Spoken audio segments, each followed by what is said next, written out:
everybody, and welcome back to day 3, our final day of conference. I hope you've all thoroughly enjoyed the past 2 days. There have been some incredible speakers and panelists that have really made me feel proud to be part of this conference. And I know we've got an action-packed day again today.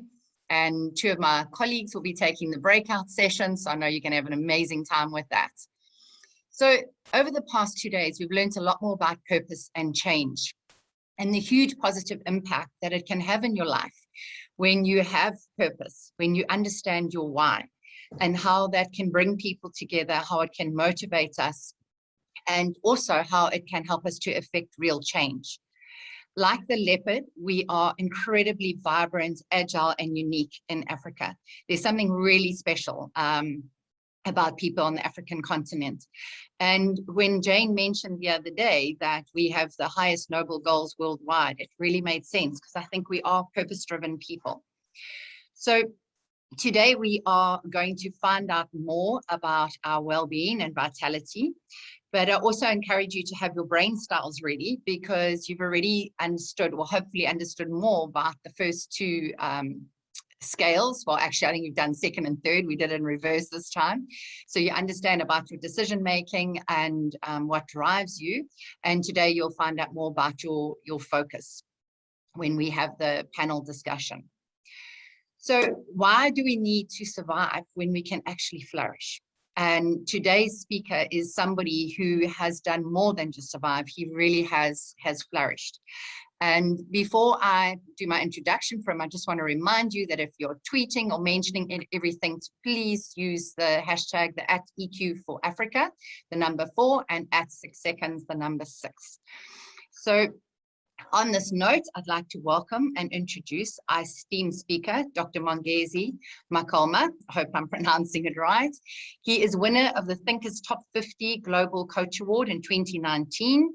Chairperson of the Africa Board for Coaching, Consulting and Coaching Psychology. He also holds several degrees ranging from a BCom in Industrial Psychology and Business Management to an MBA and an MA in Coaching Psychology, as well as a PhD in Organizational Psychology. He is also the MD for Africa Center for Work-Based Learnings. And to use the wise words of our very own Nelson Mandela, who said that education is the most powerful weapon which we can use to change the world. So I hope that over the past 2 days, you have received more education in order to change yourselves, because we can't change anyone else. We can only change ourselves and the way we respond to everything around us. And in so doing, we can be the change that we want to see in the world. So on this note, I would really like to, and it's my honor and privilege to introduce Dr. Mongezi Makoma and to leave you in his really capable hands. And I hope you have an awesome day of learning and that you will finish off the day on a high. And thank you to everybody who has been involved. On that note, if I can hand over to the esteemed doctor. Thank you very much, Avril, for that fabulous introduction. We have a slight challenge. Dr. Makhalima is not actually online as yet. And so we just want to segue a little to a conversation. And I'm just asking everyone to go into their chat right now as we bring him online. Can I just hear from you? What was your biggest takeaway from yesterday's session? So if you could please go to the chat for me right now, everyone who's in, you've had a fantastic welcome from Avril. And as we're waiting for our speaker, could I just ask you to go to the chat and let me know what was your greatest takeaway from yesterday's session. So please go to the chat and do that. And at this time, I see that Dr. Makhalima is online. Avril, I almost feel like you need to introduce him again so he can hear you introducing him, right? I can do that. I can do that. Hear you introducing him. I think your welcome was amazing. Thank you so much. Can I just ask you to rewind that last part as you were introducing him so that he can hear you introducing him as of his session. So everyone, as you type in the chat, please remember, type in the chat, what was your key takeaway from yesterday's session? We'd love to hear from you. And Avril, I'm handing it back over to you. Let's just do a rewind. Okay, on that rewind, I'd like to welcome and introduce our esteemed speaker, Dr. Mangezi Makoma, winner of the Thinkers Top 50 Global Coach Award in 2019, chairperson of the Africa Board for Coaching, Consulting, and Coaching Psychology. He also holds several degrees ranging from a BCom in industrial psychology and business management to an MBA and an MA in coaching psychology, as well as a PhD in organizational psychology. He is also MD for Africa Center for Work-Based Learnings. And I know that you are going to learn an incredible amount from our esteemed speaker, and we're really privileged to have you. Welcome, Doctor.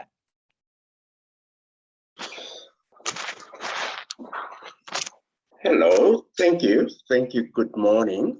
Can you guys hear me? Yes, you are loud and yes, clear. you can. If you could turn on your video. I am not. Start your video. Start my video. So I am dressed like I am actually going to the park. Thanks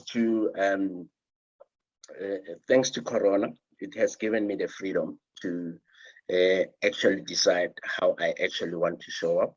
Thank you, everyone, for allowing me to join this session. And if I can, I'm gonna try to join in while I'm talking on another session so that I can share my presentation. But in the meantime, I wanna thank Anahoro particularly for inviting me to this session. I've been listening to some of the conversations that you guys have been having, and it is a very it's a very interesting conversation to listen to.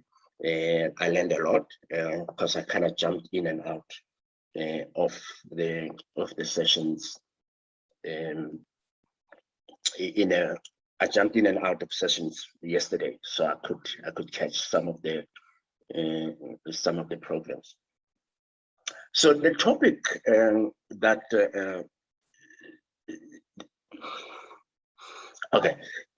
the topic that Enaharo gave me is a very fascinating conversation, because I have to talk about emotional intelligence in an African context, and well-being. So I think when it comes to the whole idea of emotional intelligence, you guys are probably better suited to talk to me about it.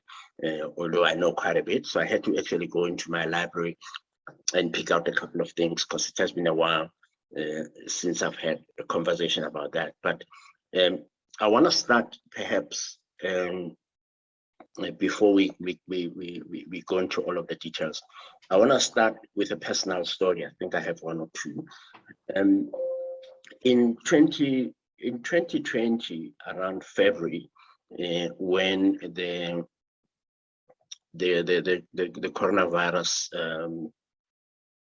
pandemic started, one of the challenges, one of the things that started happening, because I run the Africa Board for Coaching, Consulting, and Coaching Psychology, and one of the things that we do is really about helping leaders and supporting leaders and supporting coaches and making sure that coaches are who they say they are. And one of the things that happened as the pandemic hit was that I got into the mode of okay, how can I help? What can I do to help my people and all of that? We actually introduced the process where we actually were saying, let's support leaders, let's make sure that leaders are supported and all of those things. But what is actually happening at the same time was that I was anxious as hell, and I didn't know this. So what had happened a few months or a few weeks before was that I had learned, because I run a radio. One of the things that I do is, well, I do 1,000 things, is run a radio station. And one of the things I had learned while I was doing the whole news editing piece, was learn a little bit more about this corona and what it can do to the body and what it has, particularly the fact that it can create lesions on the lungs, and as a result, create permanent damage on the lungs after a while. And this kind of was scaring me quite a bit, to be to be a part of, well, to experience that. So anyway, long story short, what essentially then happened is, here is me running around trying to help everybody, trying to help the whole world, when in fact I'm going through this anxiety and I'm pretending that it doesn't happen. It's not happening to me. And but my body, our body knows the story. So my body started going, dude, what's wrong? What's wrong with you? Why aren't you paying attention? But we don't listen to our body, really, especially when we are anxious and we actually just want to get on with it. So what essentially then happened is that I got into a panic, into a panic mode, where I started, like, literally got a panic attack. I haven't had a panic attack since the last time I quit my job 15 years ago. So this was my first experience of a panic attack. Decided to go to the doctor, because the first thing that you start with is the body, the physical, and get the more observable data out of the way. But so I listened. I went to the doctor, got some feedback. You don't have corona. Stop this nonsense. Chill. But I got home and I got again into another panic mode. So thank God I have the tools as a cognitive behavioral therapist, and while I'm trained as a psychologist, I don't necessarily practice as a psychologist. But one of the things that was happening, one of the things that was that happens is that I actually have tools to do this. So I got into this thing that I learned many years ago about panic attacks. A panic attack is a fear of fear. A panic attack is a fear of fear. A panic attack is a fear of fear. So I went into that mode. You are fearing the fear. You are fearing the fear. You are fearing the fear. I started slowing my heart down, paying attention, holding my chest, just listening to my heart, letting it slow down. So getting all of the biofeedback, slowing down my brain until I could really just calm down. But one thing that was interesting about that whole experience, other than the fact that I had all of these tools and I realized I was in anxiety, paying attention, was that it actually led me to the next level of my awareness, my spiritual well-being. Because most of the time when you're fearful, what actually tends to happen is that you actually don't listen to anything but the fear. But as I was lying there on my bed trying to calm myself down, I also, sounds weird, I also started hearing, not physically, but getting the message, spiritual message around. It's your time to do work now. You can do what you wanted to do. Now you've taken care of what you needed to take care of. So this is essentially my experience that I share, because every time then, since then, when I'm supporting leaders and getting people to deal with this with this world and with well-being, I'm trying to actually now. Can you enable that I share, please, on the other profile that I just came in with, please,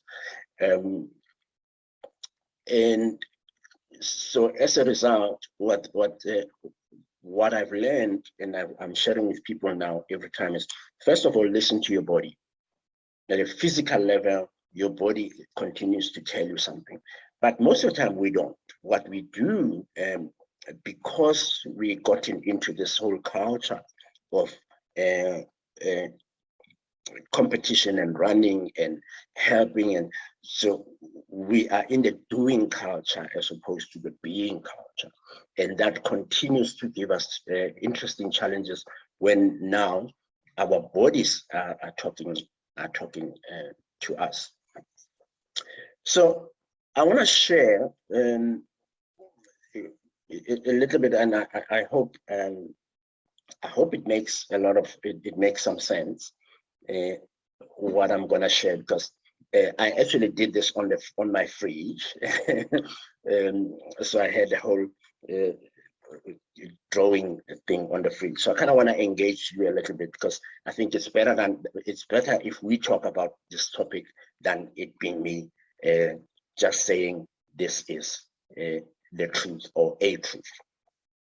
So as I said, I think the topic for me was a bit interesting in that it required me to now talk about this emotional intelligence in an African context as well. As a global citizen with clients all over the world, it becomes very interesting sometimes when we talk about this whole African thing, and I have a bit of a drama about it, having been born on this continent. I've become surprised at how I interpret what it means to be African. But maybe you guys can tell me. I see there's a lot of chats that are coming in, a lot of conversation that are coming through on the chat. What does being African mean for you? So I'm going to keep quiet for a moment, just throw some stuff into the chat. I just want to see what are some of the things that you guys say. What does it mean to be African for you? All right, thank you, Patricia. Thank you, Sharon. Planted for purpose in Africa, being authentic and real. Yeah, and very interesting responses. Being proud of my identity, and yeah. So for me, it's always interesting when I'm asking this question, because I get a lot of different and interesting responses. But when I asked this question around and started doing a little bit of my own research around what does this mean for me, but what does it mean for the people around me? The one thing that comes up quite a bit is the whole idea of melanin and the skin color and the skin tone. Yes, I have this beautiful black skin, and I start going into a whole drama about it in terms of that. Yes, while we may have Africans associated with the dark skin, there are light-skinned Africans as well. And melanin is actually just only a subject of where you are and what what nature is actually trying to protect you from. So the closer you are to the equator, you're protected from the UV rays of the sun. So melanin is there to essentially create that. So it doesn't necessarily make you African, it just makes you more protected. And it's a regionalization of the idea that in places where there's more sun, in places where you are the color of the ground, you will look like the color of the ground. So it's only really one aspect of it. And other people will then talk about culture and tradition and what all of that we have. We dress in this way, we look like this, we dance, we sing, and look at my clothes, that makes me African. Yeah, but when we talk about culture, and I'll share in the next slide, when we talk about culture, essentially, it's really the stuff that we agree to that they make us us. And I dare say that culture actually divides us more than it actually connects us. But at the same time, it's an interesting artifact to have, but it doesn't define how you are African. But then the other piece that always comes up is the whole idea of community coming together, doing things together and working together and all of that. That again, I don't know if it's unique to Africans to be communal. In fact, what I actually want to then bring into this whole conversation is that, and this is associated with South Africa as a word. My grandmother, so I'm born I have two lineages, and on my father's side, I'm a Umzulu, while on my mother's side, she is a Motswana. So I actually then are able to get those two pieces of lineage. And and I honor both. And in both of those languages, Ubuntu means human, humanness, humanity. So whenever I find people talking about Ubuntu as a concept, I always get a bit annoyed because people want to reduce it into this whole idea that it's the slogan, I am because you are. Yes, absolutely, that's true. But it's a whole lot more than that. It's a way of being human with the world, such that where I come from, when we say umuntu, we're actually assuming there are certain behaviors that you actually are demonstrating that make you human. And if you don't demonstrate those behaviors, you are not human, you are acting like an animal. And even then, it's not really an insult to say you're an animal, as you will see in terms of what comes out from a lot of the work that I've been doing now on collective humanism, on what does it mean to be umuntu. The first thing that comes up is about helping and supporting each other, being able to, in many of proverbs across the continent. I did a study of about 160 of them. This collectiveness in helping and supporting each other is very useful. It says one hand washes the other, and all of that. That's the essence of being human. We are here for each other. The second piece is about respect. So I've been doing research now for the last 5 years on values. And what's fascinating about that work on values is the whole idea that every time we talk about the value of respect, you find that people actually think when you ask them, what does respect mean? And the response that almost immediately comes through is people saying respect is treating people the way you want to be treated. And almost invariably, my answer is no, that's not true. If there's anything, if there's any value in the world that is not about you, it's the value of respect, because respect is actually treating people the way they want to be treated, which means you need to be connecting with them. You need to be understanding what they want and then having a conversation with them about it. So you are umuntu if you are respecting and treating people the way they want to be treated, not the way you want to. Then, of course, the element of compassion comes out into that conversation. How are you treating people with in isiZulu, in my language they say uzwelo, isnege. You are essentially paying attention to people's pain, not to the ignorance of yours, because that's also pathological. But what always used to annoy me growing up in my grandmother's house was the idea that people would come in for a day and they would stay for a month. Sometimes for weeks, for months on end. We had relatives who were not really blood relatives, but they stayed in our home because she had that level of compassion. But at the same time, she was not a walkover.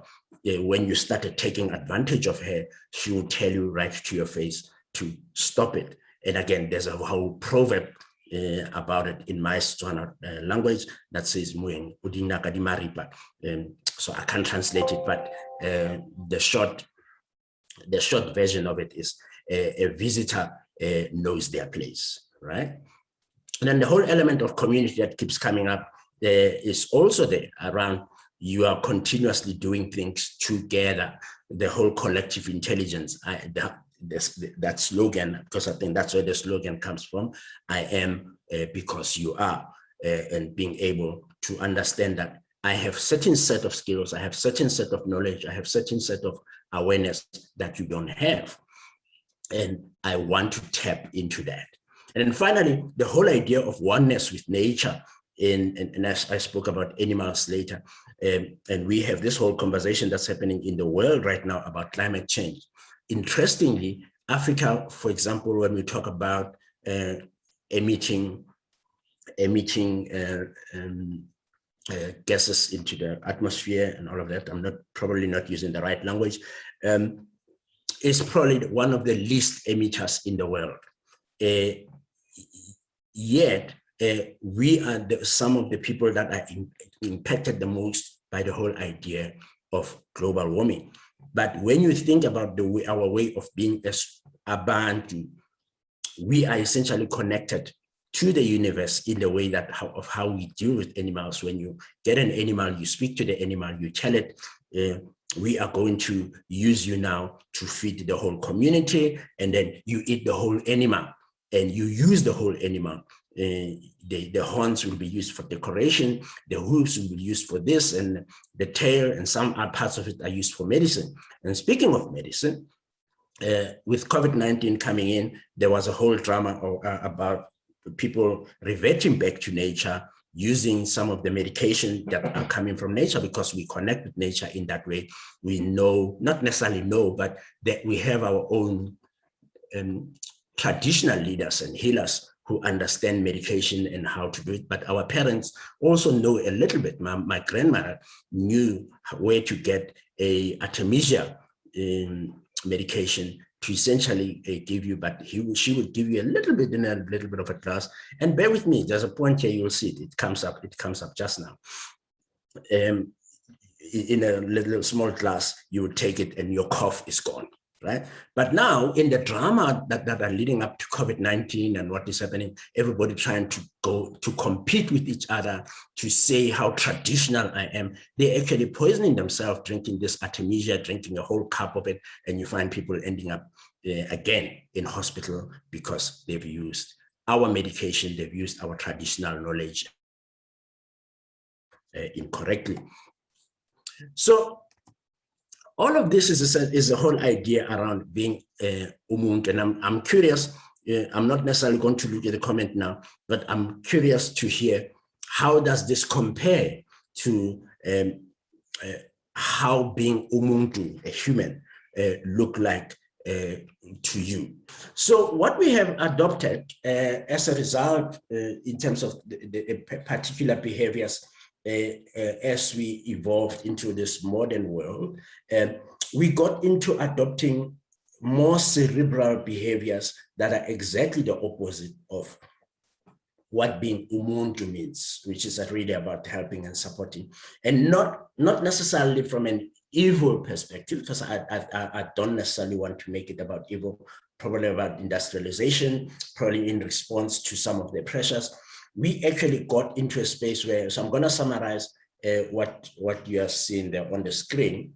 So the typology that you see there in table 1, cultural orientation framework, is the work I've done, is the work that was done by Philip Rosinski, whose framework I really love when he describes the different cultural orientations from different parts of the world, because it gives you a typology to start talking about behaviors that essentially could drive a particular cultural ways of being. So there's no single culture, as you know, there's no single tradition, there's different traditions. So as I said earlier, the fact that we have a culture, we have certain cultures, does not necessarily make us African. That's not what makes us African. What makes us African is essentially around how we demonstrate at least those 5 elements there and on the screen.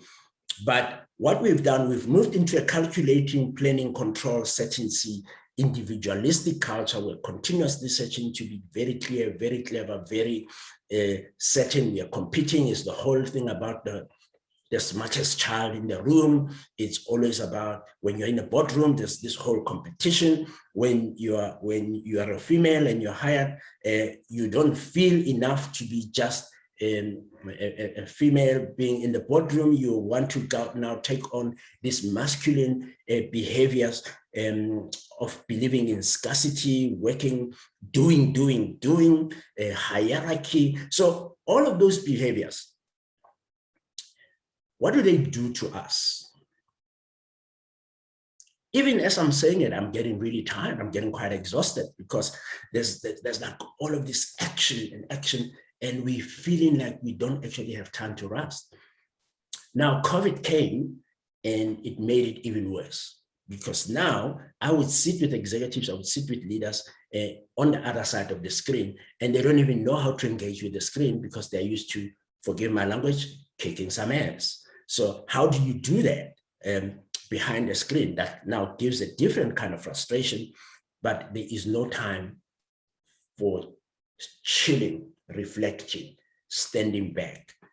And the Spanish have this whole concept of siesta, which I know we have as well, although we don't call it siesta, where we pause for about 2 hours during the period of work, and we just observe and be with the world. I was almost killed at one of the telecoms, well, that's kind of exaggerated, but they just were going to eat me alive, these guys, because I was saying to them, research shows that you actually have to you actually have to stop 20 minutes every day you have to take 20 minutes every day of doing absolutely nothing, and you double your productivity. We knew this. Our people knew this, know this. But for some reason, we've gotten into a space where we got caught up in this 1925 idea of the world, and it has actually then started making us sick a lot. And what does this all mean for emotional intelligence? Well, first, maybe we need to define emotional intelligence. And as I said, many of you probably know this better than I do, but there are 3 things for me that essentially speak to emotional intelligence. It's first of all, the idea of emotional awareness, being aware of how are you feeling when you're feeling what you're feeling, being able to name your sensations. So the emotional literacy. It's amazing how many people I work with in organizations who don't know that they're angry, that they're scared, that they're concerned. Oh, they're happy, joyful, excited. So you find someone going, I'm not angry. And I'm like, okay, certainly you're not.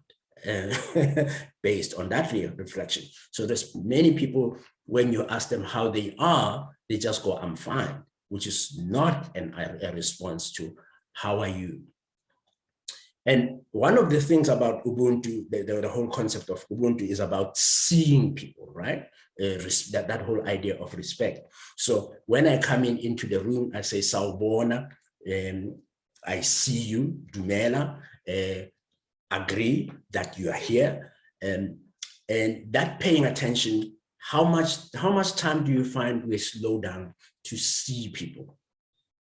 So that whole emotional illiteracy extends to then not being able to connect to other people's emotions as well, because if you can't see your own, if you don't have a language to talk about your own, how the hell are you going to be able to do it for other people? Which then leads to the third element for me around emotional intelligence, which is about emotional alchemy, the ability to use emotions to get to outcomes. Children, if you have a 5-year-old and you're in this room, you know how children are very clever about using it. They start pouting, they start sulking, and looking at that body, you start noticing, oh, okay, something is wrong. What's wrong, baby? What do you want? Or otherwise, if there's like some of the children I've come across, they start throwing a tantrum and kicking and screaming on the floor, and they will certainly get your attention. But then as a parent, and how do you deal with that from an emotional intelligence perspective is a conversation for another time. But the idea here is that, do you know how to use your emotions to essentially get things going? Because the idea, and I had it in this room as well, so I kind of was glad to hear it yesterday or the day before yesterday, when somebody said emotions about creating movement, emotion. So if you actually want to move the world, you need to connect with the emotion. So for me, that's the first idea. And then let's talk about what well-being is. As opposed to wellness, which is an idea or a step or a state of being at that point. So it's a snapshot of being at that point. Well-being, in my opinion, is a process of continuing to be. And again, as a simple man, I define well-being pretty much as a state of not feeling negative emotions. And I use the word negative guardedly because I do not believe in negative and positive. And I see that in a lot of science, people use positive emotion and negative emotion. I don't believe there's anything like that. There's appropriate or inappropriate emotions, appropriate or inappropriate behaviors in assessing the situation, but not negative. But in this instance, negative would mean that you are not feeling, you are feeling well continuously. At a physical level is the absence of pain. At an emotional level is the absence of stress and an absence of worry, for lack of a better word. At a mental level is an absence of anguish, and at the spiritual level, it's the absence of angst. Because I think one of the things that we don't pay attention to when we deal with our whole idea of well-being is the idea that it's actually a lot more than we think about it, because it's the whole idea, first of all, really about the alignment between all of these elements. But at a physical level, if I'm not listening at a physical level, as I demonstrated in my story earlier, the body will continue to tell me until I get sick. And we've seen it with COVID-19 in many people. I think the stats for COVID-19, as they're demonstrated in the world, as horrid as they are grossly underreported, because there are people in the townships, there are people in the villages who actually don't even understand how this COVID thing works, but physically they're experiencing the symptoms, and these symptoms are different from everybody. Again, only then people get into an emotional state of mind that they are worried, they are stressed, they are angry, or any of the range in the continuum of emotions that lead them to then start having mental health issues. Because if you're not dealing with the emotions and you're not paying attention to the emotions, which is the second level of your energy push, it starts messing with your mind. And trust me, I know this. There's probably, and I think I've shared the story now, obviously about the panic attacks, but one of the things that people, although it's documented, of course, in research, is that there's the fact that beyond anxiety and all of that, COVID has neurological effects as well. So physically and mentally, you find that people are affected. There's a lot of anxiety that are happening today. As a result, people start going into OCD, people start demonstrating a number of DSM type behaviors. At work, I've had the client call me and say, I don't know what happened to my boss, because before COVID, before he caught COVID, he was crazy anyway, but now it's almost like he's losing his mind. That's the words that they use. And there's many people who are demonstrating this anxiety, and as a result, and depression, that essentially then are walking around with it. But the last piece around this well-being, which we never really pay attention to, and that COVID kind of almost took away as well from people who don't understand connecting with spirit. So in our tradition and where we come from, connecting with spirit was not about church. It was about being able to understand your God and your angels and however spiritual framework that you hold, connecting with them in that moment, in that time, in that way of being.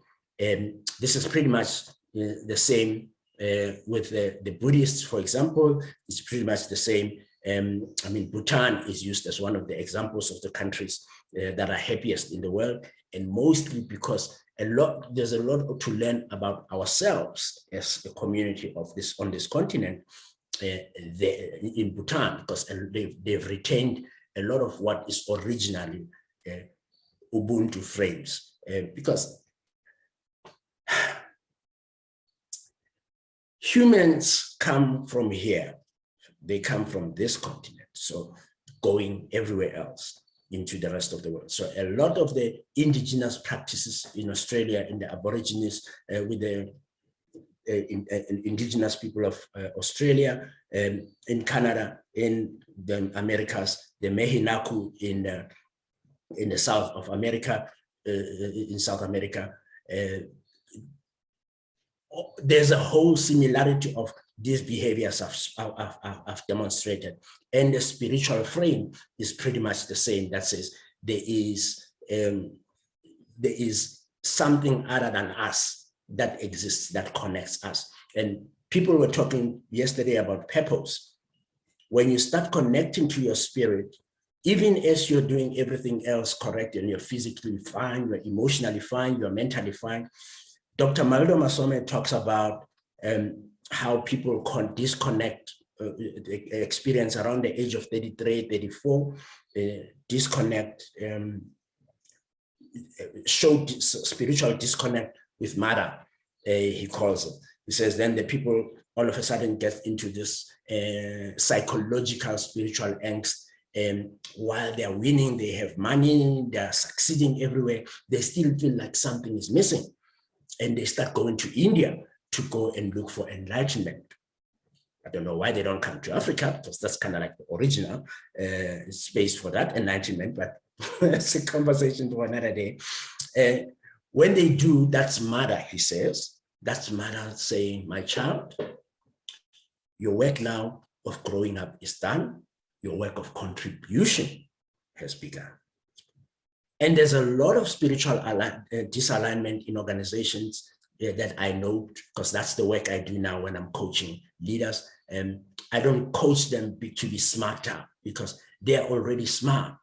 I start coaching them to start connecting at a level of purpose, because when they've connected at a level of purpose, all of a sudden, all the drama they've been experiencing and they haven't been able to name starts making sense. And some people, about 7% of the people I coach, leave their organizations and start going to do something else.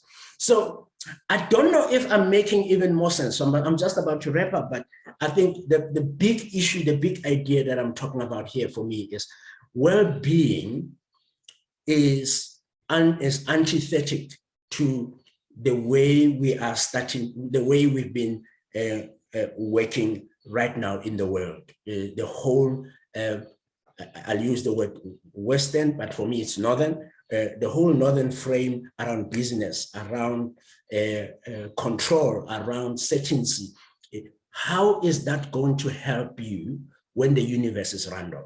Because the universe is not listening to you. The universe is not following your, it's not following your agenda and so your well-being is essentially, first of all, to pay attention at the physical, emotional, mental, and spiritual space to be able to navigate.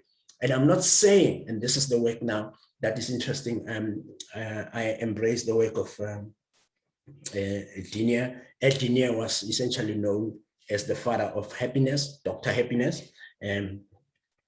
His son is a friend of mine, and he's doing a lot of work across the world. In India, he came to Kenya, he came to South Africa, and started looking at this whole concept of well-being.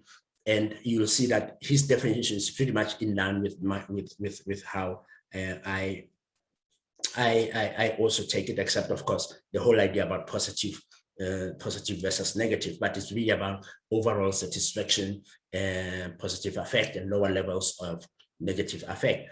But the point I'm then trying to make in terms of the study of well-being and also the work of Eckhart Tolle, which technically this whole conversation can actually be summarized by his video or his statement that says, everything happens in the present. Your consciousness is continuously in the present. It's experienced in the present tense. And the past is experienced today. So if you're going into stress mode and all of that, and worry or otherwise regret is experienced in the present as a past that has not been fulfilled. And so people drive themselves nuts about stuff that have already happened. But the future, which is a space of concern, if you find yourself in the space and spending more time in the future than in the present, you are again getting into a challenge around worrying about something you cannot control, because the future has nothing to do with you. It will be whatever it will be. Doesn't it then make sense to come back into the present, which is pretty much the Ubuntu frame that was saying, we are doing what we need to do. It doesn't mean we don't aspire, but it also doesn't mean we want to control the future by over planning it. So what am I proposing? I'm proposing that as people, we need to start connecting back to our Ubuntu-ness, our humanity, our being, and ask yourself, at the spiritual contribution level, first of all, how are you contributing to humanity? I want to hold on, first of all. How are you contributing to yourself? How are you living the gifts that God, Almighty, doesn't matter what you call it, the universe has gifted you? You are 1 in 8 billion. What is the reason that you are so unique? Are you paying attention to that? And are you bringing it into the world the way it's supposed to anyway? And if you do that, even when you're going through anxiety, like the story I demonstrated when I started, it anchors you right back into connecting. How am I feeling right now? What are these feelings? What do I call them? And then being able to then deal with them without judgment, you own them without having to judge them. And then you ask yourself, okay, so what are these feelings telling me? What is this gift? What is this message that my body is giving me today? Wow. Right. So to wrap up, all of the stuff I'm talking about, interestingly, is the stuff that we are all excited about when we now talk about emotional intelligence and acting and looking like, and this one I'm going to sound a bit controversial again, acting like it's new knowledge. It's not new knowledge. We've all have known it. The whole concept of salutogenesis, and these are the list of all the people that are dealing with this stuff from a research perspective. You see that at Dinia there, Paula Freire, the cultural capital with Bourdieu, Seligman, and Lenin optimism. All of the stuff that we are embracing so much as if it's new knowledge.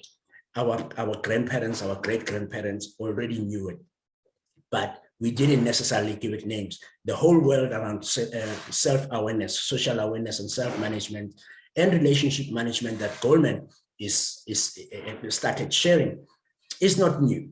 We knew it. They just started giving it names in a more formalized way. So there's no need to reject it and say, well, it's not coming from us. It is coming from us. It's just now people really discovering what we knew all along, that humanity is not just driven by profits. Humanity is not just driven by the hunt. Humanity is also driven by self-actualization, as Maslow has put it, because the Maslow hierarchy of needs, we don't use it enough. But one thing I know for sure that I've used in schools everywhere is that everybody almost, if your fridge is empty, you don't care about your 80% pass rate. You want to make sure first you put food in your closet, and then only then are you going to worry about passing. And if we start applying that principle also in the space of work, where we take care of people and make sure that they are really balanced in terms of what their physical and emotional needs are, we can actually get the best of the people through connecting them now to a self-actualization, because people self-actualize almost automatically. But the last thing I just want to share quickly is that in the ABCCP, we did a research in 2018. We were doing a conference, Coaching in Africa Symposium. And we were asking, what is it that we need to do to drive or shift health, positive outcomes for health on this continent? And these are some of the emerging patterns in the conversation in the room for the 3 days. There was a lot about fear. There was a lot about dreams, rightness and wrongness, the whole idea of judgment, the idea that we are working in a young population, the system psychodynamics about collective trauma that is already starting to show up now in issues of identity. But what it resulted in most of the time, and this is the data, this is not my data, it's just the data of the people in the room, lifestyle diseases around stress, high blood pressure, diabetes, lack of exercise, anger, frustration, impatience, and anxiety, and other spiritual disconnectedness. I think this is the stuff I was talking about. This is the stuff that exists for you as a leader also in the organization, because toxic cultures, illness, you look at the sick leave, absenteeism and high attrition, all of this is a disconnect around the lack or the missing Ubuntu-ness in this instance. And this also translates at the government level, where today, one of the things I'm learning from COVID-19 that I'm hoping everybody else learns from COVID-19 is, can we get the basics right for all nations? This 47% unemployment, 47% poverty nonsense, it doesn't make sense, because it then talks about a level of greed and not paying attention.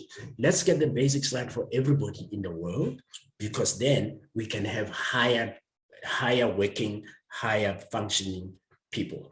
And then that's it, really. So the rest of the stuff here is just data. These are some of the people that are talking about that we're talking about how stressed they are on Twitter. So these are some of the indications. I don't think I need it. I think I've made my point sufficiently. Thank you very much, Dr. Makala.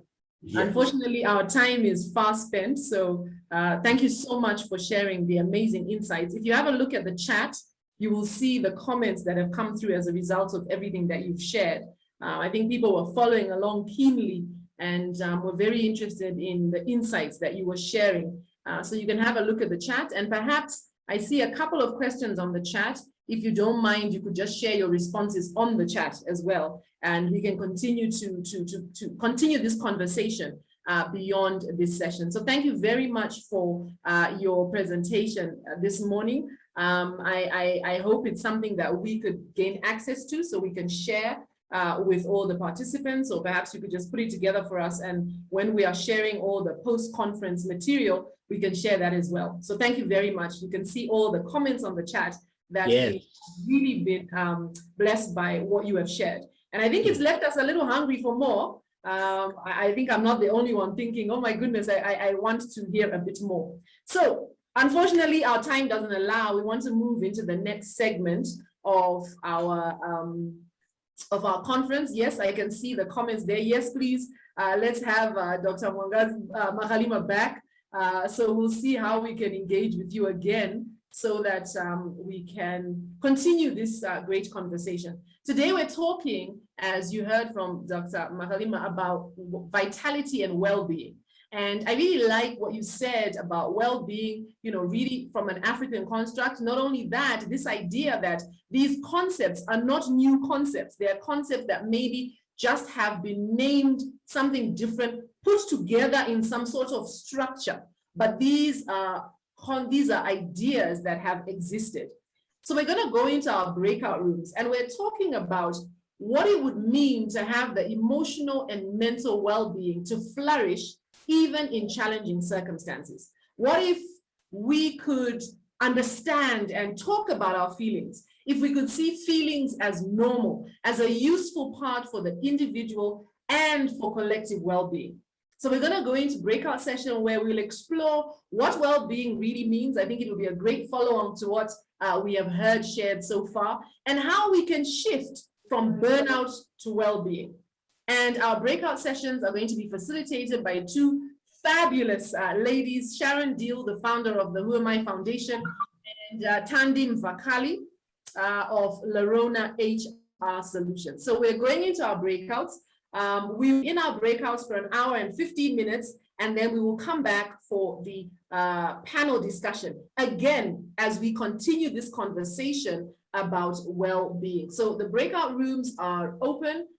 Please do join a breakout join the breakout room, and we look forward to hearing how the conversation in the breakout rooms have gone for you.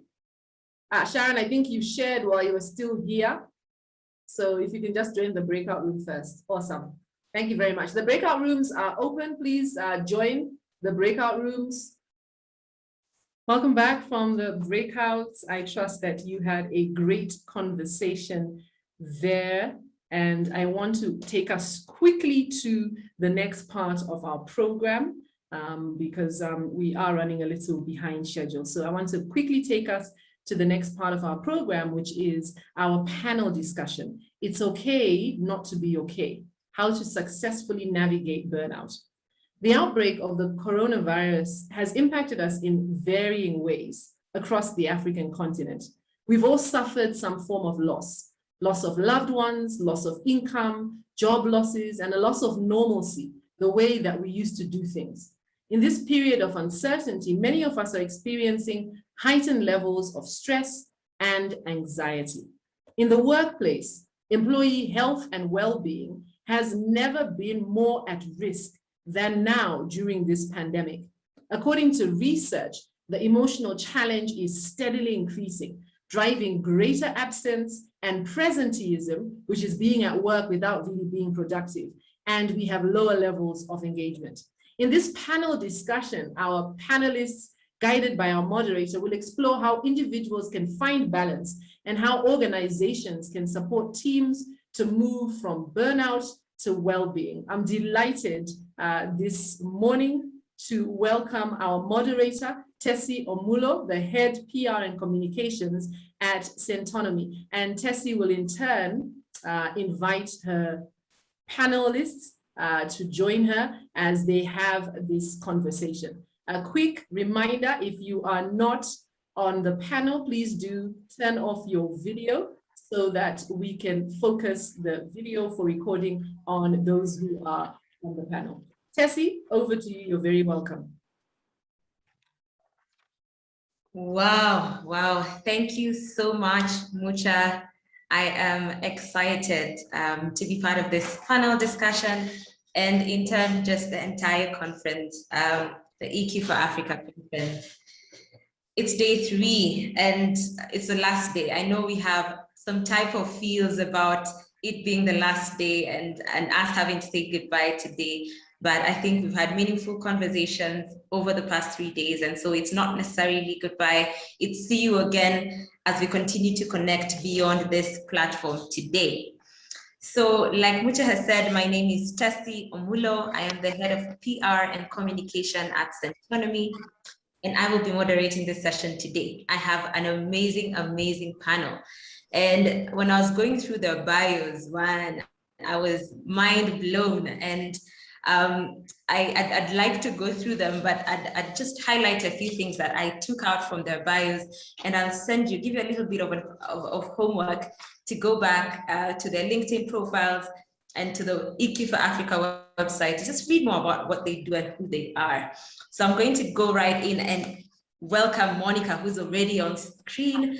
Monica Kihia is the Group Director of Human Resources at NCBA Group PLC and has over 25 years experience in financial services.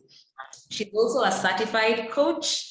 And one of the things that really inspired me when I was reading Monica's bio is she is inspired to greatness. I think that really stayed with me.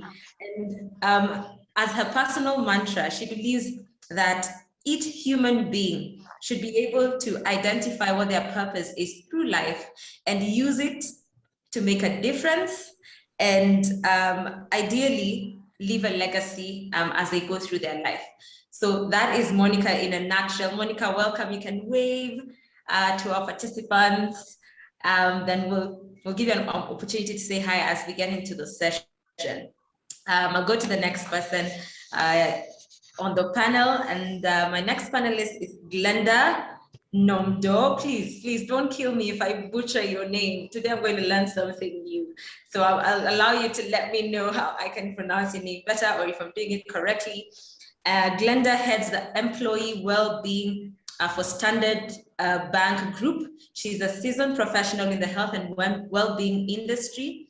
She has held executive and non-executive roles in boards in the private health and well-being sector, and has wide international business experience. Now, what I also enjoyed about Glenda's bio or profile is that she lives with her son and has 3 dogs. The names of the 3 dogs are the exciting part. So one is Mufasa, the other one is Debasi and Picasso. So for people who are a lover of dogs, you can already tell that Glenda has a family living with her at home. So welcome to the panel. Glenda, she also enjoys yoga, hiking, long walks on the beach, staying connected to her family, and get this, I really love this part, connecting with her close circle of friends. Underline, close circle of friends. Welcome, Glenda. I really am looking forward to the session today. And finally, the gentleman in the room, Enahoro Okai. Welcome, welcome, welcome. Enahoro is the managing director of Pause Factory, which is the partner for 6 Seconds in West Africa. I found that very exciting, and I said I need to visit West Africa one of these fine days and just connect with Enahoro. One of the things that I found interesting about him is his major goal is to help individuals navigate, and organizations as well, navigate through life and make the most out of themselves, and sort of help them, get direction or get to their destination, irrespective of where they are. So he seems to be like a pathfinder for you and holds your hand like a coach as well, right? So Enahoro, welcome on board on the panel. I am super excited to have this conversation today, and I will want us to jump right in. I know time is much spent, and we've had exciting sessions today around well-being. As we've gone through our session today, when I was in the breakout, one of the things that really sparked for me, and honestly gave me a bit of chills when I looked at the numbers, was the rising number of burnout, percentages of young people experiencing burnout. And my question was, I already went into a phase where I was asking, how can we support these people? So it's not just young people, but across the board. In the past 2 years, we've been experiencing a lot of this. And so this panel, along with today's sessions, were around that. How do you support people in this season to navigate burnout? And like the title of our session today, it's okay not to be okay, is not something we actually say a lot. So I'd really be excited to jump into the discussion, and I'll do right just that. So they say ladies first, but in this case, men before. I will start with you, Enahoro. I would like to kick off the panel with just some insight into how EQ, and more particularly the EQ insights provided by the 6 Second Brain Profile that all of us, I believe, have done during this conference, right? How can that support participants in their bid to maintain mental and emotional well-being? Can you explain how focus and insight can help individuals in this environment? Thank you, Tessie, and to the fellow panelists. Always excited to be amongst ladies when we're having this discussion. Let me be sure that you're hearing me very well. Can you hear me clearly? Yes, we can. Great, and it's been a great 3 days. Well done to everybody who has been part of this. I'm going to take it from this perspective. So well-being has nothing to do with status, right? It has nothing to do with whether you're married or not married. So somebody who is married can be having a lot of anxiety, and somebody who is not married can also have a lot of anxiety and burnout and not be okay. Well-being has nothing to do with whether you're a leader or you're a follower in the office, right? So both leaders and followers can suffer, from all of the issues around well-being, and they can also enjoy the well-being. Well-being has nothing to do with whether you're a man or a woman, right? So if you look at it from this perspective of well-being has nothing to do with your status in life, then it takes us from the outside what is happening to us outside life and takes us back to the inside. And then it creates an equilibrium for everybody. It means that wherever you are, you can have a great and very, very healthy well-being, a positive well-being. And I love that equilibrium, because if it's what money could buy, quote unquote, if it is what status would give, then some people would not have it. Now that we understand that it has nothing to do with status, that it has nothing to do with the outside, then it has something to do with the inside, right? And that's where the practice of emotional intelligence would come in. One of our definitions of emotional intelligence in the 6-second family would be blending your thinking and your feeling to make an optimal decision. And I'll repeat that.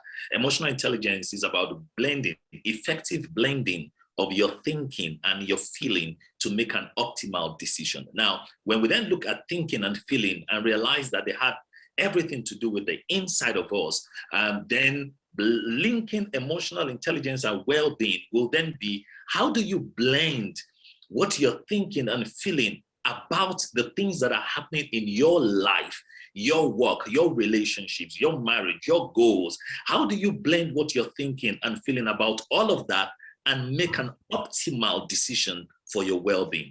And so that's the link between emotional intelligence and well-being. I'll repeat it again. Now that we realize that our well-being has a lot to do with what's happening on our inside, not status, it means then that to be emotionally intelligent with your well-being, that you are able to blend your thinking and your feeling effectively about what is going on in your life and make optimal decisions. Now, when you then look at thinking and feeling, then it brings us to the place of what we're focusing on. And then the brain profile actually is derived from the practice of those who are highly emotionally intelligent and what they do. And focus is a key part of the brain profile. Focus is on the spectrum of action and drive. So the idea is, in order to have a good well-being, what are you focusing on? How are you thinking and feeling about the things that are happening in your life? Now, focus in 6 seconds can also be commitment. And the simple definition of focus would be, what are you maintaining attention to? For us, we want you to maintain attention to what is important. There's a difference between maintaining attention and maintaining attention to what is important. They're two different things. You can be maintaining attention to what is not important, and you can be maintaining attention to what is important. The attention you give to a solution, to a situation in your life, has an effect on how you feel and the outcome of your life, okay? So you can maintain attention to social media, but you as an app, as a place where people go, but you can also be maintaining attention to what your friends are doing on social media and how you are not doing what they're doing. You can be maintaining attention to all that is working in your life, and you can be maintaining attention to all that is not working in your life and be sad for it, while you can be grateful at the same time. You can be maintaining attention to judging yourself about everything that's happening in your life, but you can also be committed to being curious about what is happening in your life, and then using that data, to make good decisions in your life. I was once committed and paying attention to hard work, so that I can be proud to say that I've not slept for 3 days and 4 days. That was a time in my life, but now I'm going to be proud now to tell you that I slept well. Now my focus has changed. My attention, my commitment has changed. I work hard, but I'm not looking forward to tell you that I've not slept for 3 days. So the idea of focus as an app, we call it app, brain app, as part of your brain profile, is the ability to decide what you want to maintain attention to. The question I'm going to ask for you would be, what is unnecessary? What unnecessary elements do you need to ignore in your life today to have a better well-being? What unnecessary element? There are a lot of unnecessary things that we are focusing and we are committed to in our life. What can be ignored? Like, what can be totally ignored and it won't affect your life in any way, but you're giving so much attention to it? What is it that you don't have to do right now? That is the relationship between focus and emotional intelligence. You want to leave this place asking yourself, what am I focusing on? Because my focus is determining what I am thinking, or what I am thinking is determining my focus, and is affecting the way I am feeling, my emotions, and is determining the life that I live. So if you want to have a better well-being, you want to be more at peace, you want to flourish, you want to be at calm, you want to blossom, you want to have a sense of satisfaction, you want to lack a lot of anxiety and burnout, then you have to tune in. You have to take a pause. At Pause Factory, one of the very, very important things that we say people must do is take that pause. Don't be on auto run in your life. Take a pause and ask yourself, for the sake of this discourse, ask yourself, what am I paying attention to? What do I need to ignore? What do I need to focus on? What do I give commitment to? And if you have the Brain app, you realize that focus is green, is not red, is not blue. And the green part of the Brain app, the Brain profile, is the action part, is the drive part. So focus is not necessarily what is happening within, it is what is happening within and how you use it to drive what is happening in your life. If you do that, you will be practicing emotional intelligence, and you will have a better well-being. I think that's a great place to start. Thank you, Tessa. Wow, I really love that, Enahoro. You've talked about how you need to focus on within to now understand what's happening and use that to drive what's happening without or in your environment. I really love that. Thank you so much for that. I'll move to Glenda real quick and just talk about our environment, which is our workplace, right? In our workplaces, employee health and well-being has been more at risk during this pandemic than any other time, right? And according to research, we're seeing that this emotional challenge will increase over time. How can organizations, turn this around? And maybe you can come down to share in your environment, what are the initiatives you have been able to roll out as an organization, and what impact has it had on your employees or on your teams?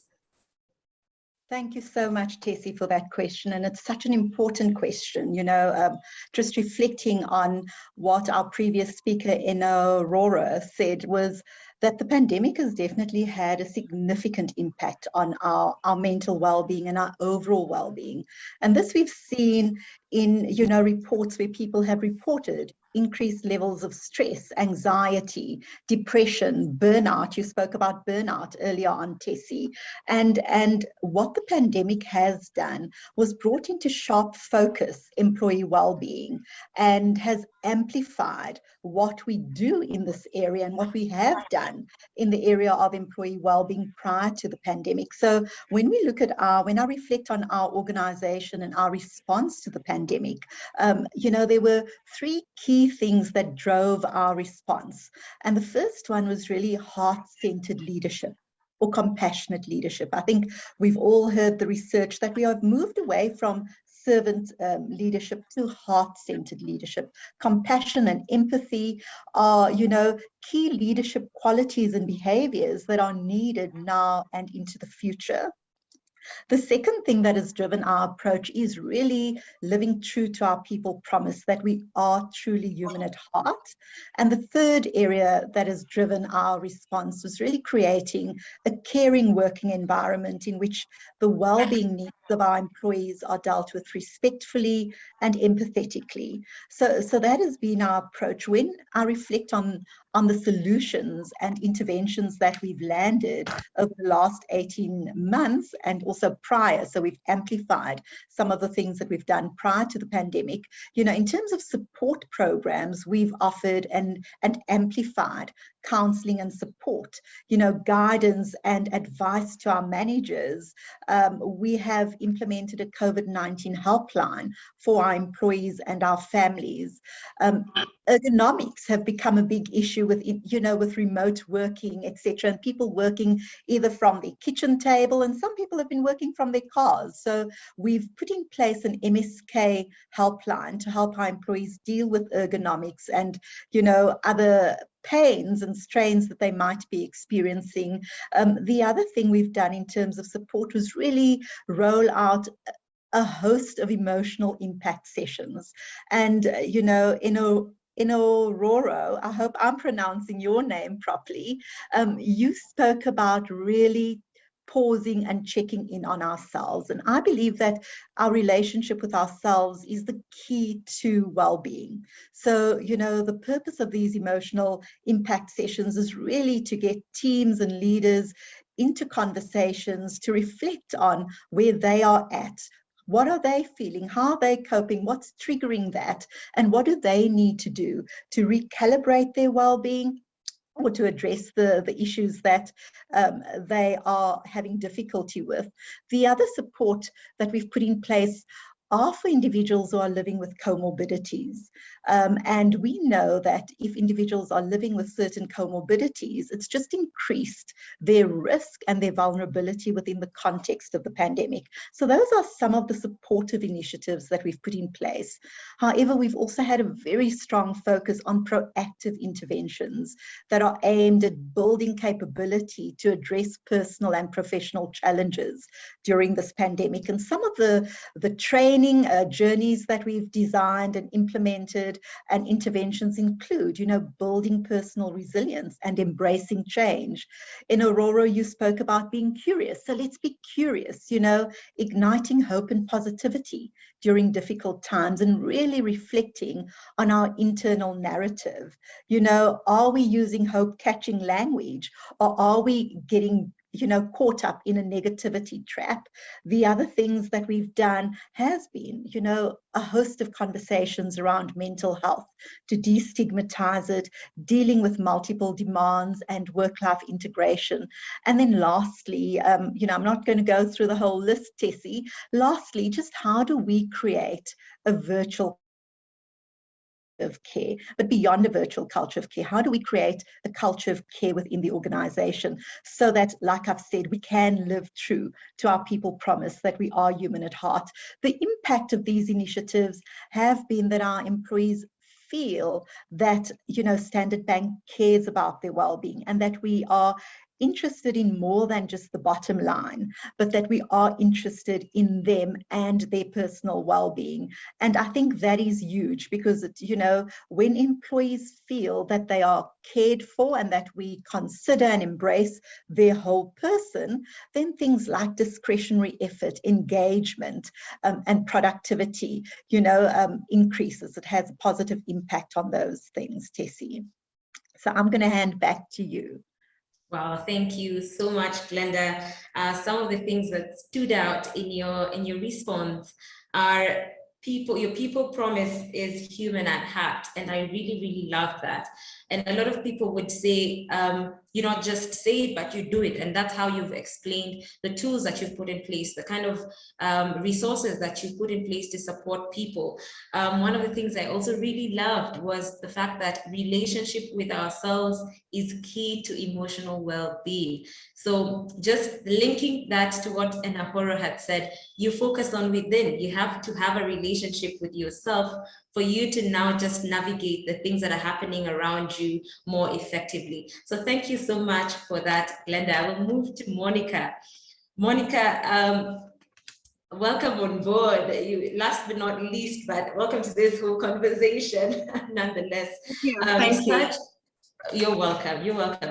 Research shows that people give their best and do their best when they are at their best. Do you agree with this statement first, and why do you do so? And what are you doing as a bank, NCBA, to ensure that people are at their best for that result that we are talking about? Yeah. All right, thank you very much, Tessie, and good morning to all the participants. First of all, just to say how grateful I am for the opportunity to be here today and connect with all my colleagues in Africa. Thank you, Mucha, for this really great, exciting conference. I've learned so much. And, you know, I think this topic of emotional intelligence certainly is gaining a lot of interest, you know, for me, and also how we can use it in the organizations.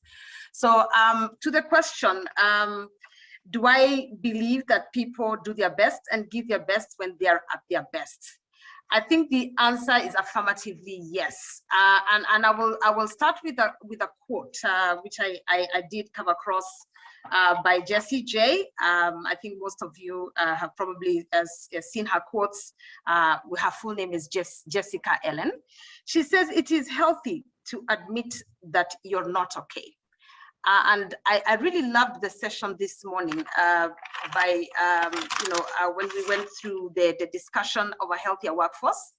And Dr. Mongezi, thank you for sharing your personal experience, that our bodies do speak to us to tell us when we are at our best or when we are not. And many times we ignore it. We just don't listen. And I had a similar experience because, today this session is about sharing our experiences and learning from one another, because I always thought I have it all together and that I'm always perfect. Well, the reality is that when there's no human being that is perfect, and there are times when things will fall apart. And the most important light bulb for me as I went through this session is that we need to be able to be aware of how we are feeling, because that's what emotional intelligence is about, and actually be able to accept that there are times we will not be at our best.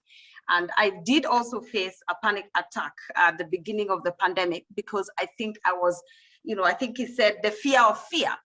Okay, so having gone through that experience, I completely do agree that for us to expect our employees to do their best, then we've got to bring the awareness of what exactly does it mean to be at your best.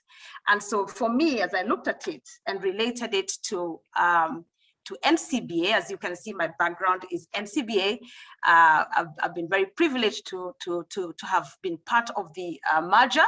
For those who probably have been following, that these two banks coming together brought a significant change that probably disrupted all of us from what we thought we were and the best that we thought we were. And those who have then been able to adapt to this change and the disruption are the ones that have been able to bring their best. So at NCBA, we believe you bring the wholesomeness, the whole you to work. And we cannot ignore the fact that you're a human being with many different facets. So as Tessie, you were introducing me, you introduced my purpose and my personal mantra, where I believe that everyone has a purpose. There's a reason why you are on this earth. Do you know why you're on this earth, and do you know what you are created for? You have different facets. You're probably a parent, maybe, or you're probably you're obviously a daughter or a son to somebody. You do have a circle of friends. You do have a profession that you are carrying out. So how do you bring the whole person to work and create the balance that then allows people to be at their best? And so as we talk about emotional intelligence and the ability to connect with your emotions in every facet of life, for you to be at your best, then you've got to realize that you have to connect your physical well-being. How do you feel physically today? And I was telling this to one of my colleagues, I think it was Daniel yesterday, who is on the call, that I was very, very impressed one time when I went to a conference in London. And the first thing that, in the conference, they said, we want to know how you're feeling. So this morning, I don't know how you're feeling. And part of allowing people to be at their best is allowing them to say, I'm not okay today. And that's where I am, okay? Because you're expecting productivity, you're expecting efficiency. But do you really care about how your employees and the people who surround you are feeling? And so the first thing that everybody has to say, how are you today? How are you really feeling? I had just traveled 8 hours and, my flight arrived a bit late in the night. I had not slept well. I had, a lot of jet lag. And I was very excited that I had the opportunity to say exactly how I was feeling. And I said, as I come to this conference, I just need to calm down. If you see my eyes shutting down, just know I haven't slept. And everybody was like, we understand that. How often as leaders do we allow people to say how they feel? And how well do we support them in their situation? If somebody is going through a situation with a sick parent in hospital, and you're demanding results from the same employee, are we really being empathetic to allow people to be at their best? And what I've found in my experience as an HR professional and as a business leader is that I have to create awareness to our leaders to be able to support employees to really be open. So I'm going to just tell you a little bit about the journey that then, you know, at NCBA, what are we really doing to ensure that our people are bring their best to work? We've gone through a 2-year merger. And I cannot help it but just, you know, relate to the massive change of this merger of 2 big brands coming together and trying to build one culture. There was a lot of fear and anxiety. Am I going to lose my job? Am I going to, who's going to be my boss? I don't like this new, you know, disruption because I probably, you know, have to cope with a new system, a new department. And I was at the center of creating that new organization, being in charge of people and culture, not knowing whether I myself will have a job at the end of the integration. And so through that whole experience, emotional intelligence was so alive for me, being able to connect with the feelings of how everybody was going, what everybody was going through, what our leaders who are leading the change are going through. And so the beauty about it is that we went through a whole change process where we allowed psychosocial support, allowed people to speak about how they felt, the fear, and provided counseling services to everybody before getting into their new roles. Notwithstanding that COVID happened in the middle of this merger. So another disruption where everybody is now afraid of their you know, well-being and health. So what did we do about that? We certainly then had to come alive and say that we have to change our working arrangements, allow people to work from home, to provide them a safe environment, provide them with the tools, because we're the service industry where we still have to continue working and providing services, allowing digital platforms for our customers who are not able to come to the banking hall because they're afraid of their own health and safety. And I must say that, you know I have just a couple of minutes and have so much to share. As business leaders, I want to challenge us. What values do we have in our own organizations that allow people to then bring their best to work? So I'm very happy to share that as part of building our go-getter culture, because we are go-getters at NCBA, we have a clear identity, what our values are. We are driven and we are open. We are responsive and we are trusted. And we had to go through a massive change to get everybody to embrace these new values. When we say we are open, do we allow people to talk about how they feel? If they don't like the change, do they have an opportunity to say that, I think this can be done better? So I think in response to what do we think, what are we doing as an organization, and what I could share is, if you expect efficiency and productivity from your teams, then you must be very clear to provide avenues for people to give feedback on how they feel, and to be able to provide open communications, channels of communications. Because change is real. We are talking about change. The world has changed. People should be able to say, I'm not okay. And then how do you then support them to then be able to bring their best to work? So thank you, Tessie, to that question. It is okay not to feel okay, but the question is, how quickly are you able to navigate through the changes and the emotions that you're going through and get the right support to get into the better state, so that then you can bring out your best emotionally, physically, financially, mentally, spiritually, to the wholesome person, because today's world is not about the human resource, but about the human being in totality. Thank you. Back to you, Tessie. Amazing, amazing. When I hear about how companies are supporting their employees and their teams, I get very excited. And what I have learned from Monica, from Glenda, from Enahoro, is that they're people focused. They love people and they work a lot with people to support them. And again, I think this was reiterated again by Monica, that awareness is an important part in you being able to be productive, even in a space where you're being supported. So being aware of what you're feeling, the kind of emotions that are going within you for you to be able to understand how to navigate what is happening around you is very important. So I love that the support is there. I want to now jump back to Enahoro, and we want to talk a bit about the rise in cases of mental health challenges. And like we had mentioned before, we are seeing a state of that increasing over time, right? So we're talking about that has been on the increase and would increase over time. And people are really struggling to cope, right? What advice would you give someone who feels as though they've met their end? They're feeling overwhelmed, they're suffering from heightened anxiety, or probably initial stages of depression. What practical, and here we want to talk about practical tips, can you give them so that they're able to navigate their way out of this burnout and navigate this space a lot more effectively?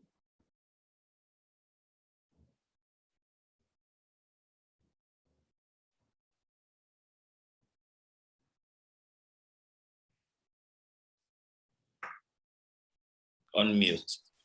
Can you hear me now? Good. Yes, I can. I thought I'd lost you. Thank you, Tessie. I'm excited to hear what my fellow panelists are doing with people in the workplace. So if you're in HR, I'm hoping that from this conference, you're taking something back to work, you know, to ask, bring your leaders together and call your HR team together to say, you know, how do we bring the wholesomeness? I love the idea of wholesomeness into workplace. I mean, Glenda, that's very, very powerful. Now, I'm going to take your question, Tessie, from two perspectives. If you find out that there's someone who is depressed and you've met your end, you know, the first thing I'm going to say is you need help. You know, when you get to a stage where you're not able to produce your own serotonin, your own feel-good hormone, then you need help. Sometimes drugs can help. You probably need to see a coach or a therapist because you cannot produce it by yourself again, right? That is very important. It is easy for people to have malaria. Sorry, I use malaria because that's a popular illness in Nigeria. It is possible for people, it is easy for people to have malaria and then go to the hospital because they want to sort out their physiology. But when they have issues with their mind, they don't remember that they also need to go to a doctor to sort out their psychology. And that can be a therapist or a coach. So it is important to, Tolu was saying yesterday that she's got a coach and she speaks to her coach from time to time. And that can be for your health too. So let me repeat it. If you find yourself in a state where you're not able to produce your own serotonin, your own feel-good hormone, and get up from the bed and move around with excitement, then please, I beg of you, see a coach, see a therapist because you need help. On the other side, if you want to help yourself, I think we're going to take it from the EQ Cafe.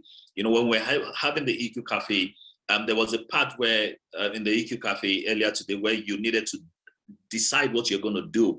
Somebody in my team said that he held an hanger and he said when he comes back from work, he's going to take that hanger and hang everything negative on the hanger, you know, before you go home. Somebody else would have said something like, I'll sit in the car and cleanse myself up before I get into the house. Now, those are practical tips that you have to look for yourself. What works for you? I give an idea of the fact that recently I started to play music around the house. And that's something I used to do when I was a bachelor. And it makes me feel so good, you know, irrespective of the situation I am. So, and I started to wonder, how come I've not been doing all of these since I got married? Well, maybe because I needed to build a family and focus on, you know what men do, we just take care of our wives and we take care of our families, you know, and we forget about ourselves, you know. But I just remember that I could have my music around the house, even though the family is there. So what am I trying to say? I'm trying to say that you need to create your own. You need to give time to dance, you know, because it creates that chemical in your brain that gets you up and takes you away from all the self-judgment and all the negativities in your life. You need to give time to rest. You know, I was talking about sleeping, right? I've not been ill, like really ill for like 10 years. But sometime in June, I trained every day in the month of June. Like every day I was standing and training. And from May, sometime on the 25th of June or thereabout, I realized that I was ill, like I was practically ill physiologically. And I looked back and asked myself, what happened? How can I be ill and be shaking on my bed? And then I realized that I had not been aware of the fact that I'm overusing my body. And so that takes us back to awareness. Recognize the patterns in your life. Emotional literacy, those are the first things around awareness in our 6-second model. You have to give time to rest, like intentionally give time to rest, you know. And if you are somebody who likes sex, give time to it, like give time to it, because it produces the serotonin that calms you down and gives you that good feeling. You have to learn how to enjoy the people around your life. People, you know, unfortunately, a husband and a wife, people, rather than use that relationship to make their life better, you see a situation where the two of them use the relationship to make their life terrible. You have to intentionally learn how to enjoy the people in your life. And that requires a lot of emotional intelligence that we're discussing here, to learn what to ignore and learn what not to hold dear to. You know, you have to be careful about the things that you hold dear to right now with people in your life, because in 5 years' time, those things might not be, they might not matter anymore. I remember that where we put our wristwatch in my house used to matter when I got married, but now it doesn't matter anymore. So when you live with people and people are around you, be careful. Even in the office, be careful what matters to you. When people criticize you, be careful what you listen to and what you focus to in the criticism.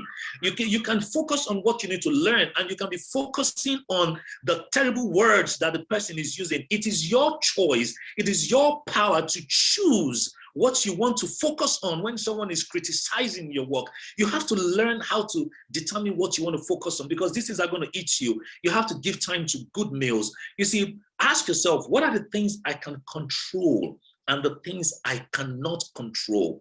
And move away intentionally from the things that you cannot control around you, and just focus on the things that you can control and you can influence. When you stay in the domain of things you cannot control and you continue to be there, it's going to hit you up. You're going to get impatient, you're going to get irritated, you're going to get annoyed. And I can tell you of a truth, if you read Deadly Emotion, that book, Deadly Emotion, you would realize that there's a relationship, a direct relationship between the emotions you feel and the illness that come to your body. So resentment and bitterness and unforgiving spirit and self-hatred would lead to rheumatoid arthritis. It will lead to autoimmune disorder. It will lead to multiple sclerosis. When you're constantly angry because of what is happening around you and the blockages around you and hostility around you, you're going to develop hypertension and artery diseases, where when you have repressed anger, you're going to call to yourself tension and migraine and chronic pain.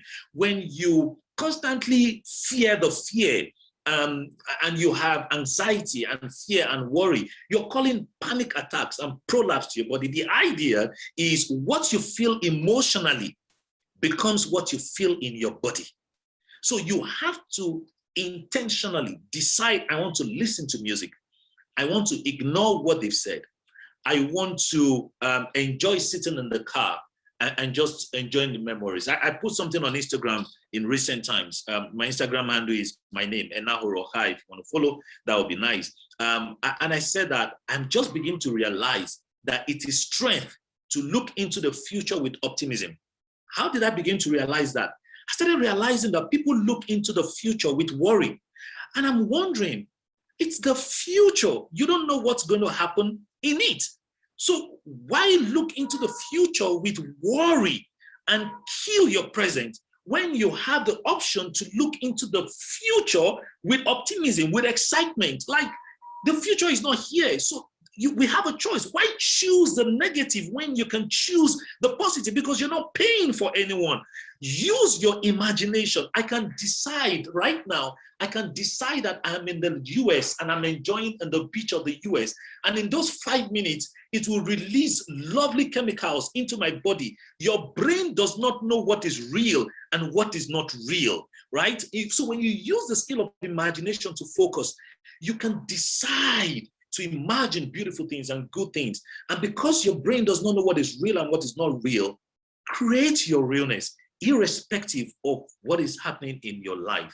Don't forget, I said at the beginning that we are at equilibrium when it comes to the issue of well-being.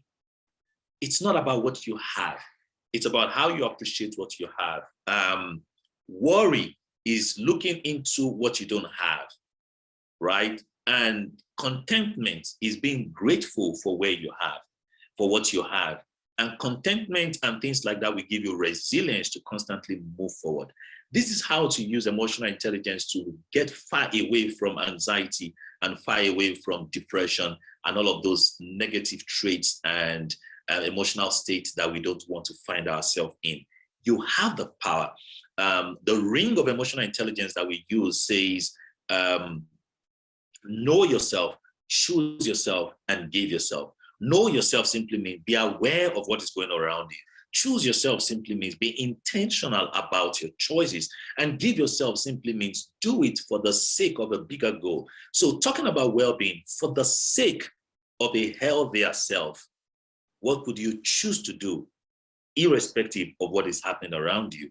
That's emotional intelligence. I repeat it again. For the sake of your healthier self, give yourself. What will you choose to do? Choose yourself, irrespective of what you see going on around you. Know yourself. And that's a formula I want you to take away. For the sake of a healthier you, what would you choose to do, knowing what is going on around you? That is emotional intelligence. Over to you, Tessie. Wow. I'm sure everyone is going, you know, mind-blowing gems right there by Enahoro. And I almost wanted to jump off my feet, because what he was communicating is, I have the choice. The choice lies within me. And I need to be able to take on that power to just navigate through life more effectively. Enahoro, that was amazing. That was inspiring. On the chat, I can see a lot of people just enjoying what you have shared. So thank you so much for that. I will move to Glenda. I can see you smiling, meaning he has poured into us the same way, Glenda. So as a follow-up question from what Enahoro has shared, let's look at it a bit from the perspective of a leader. And I know you lead teams in your organization.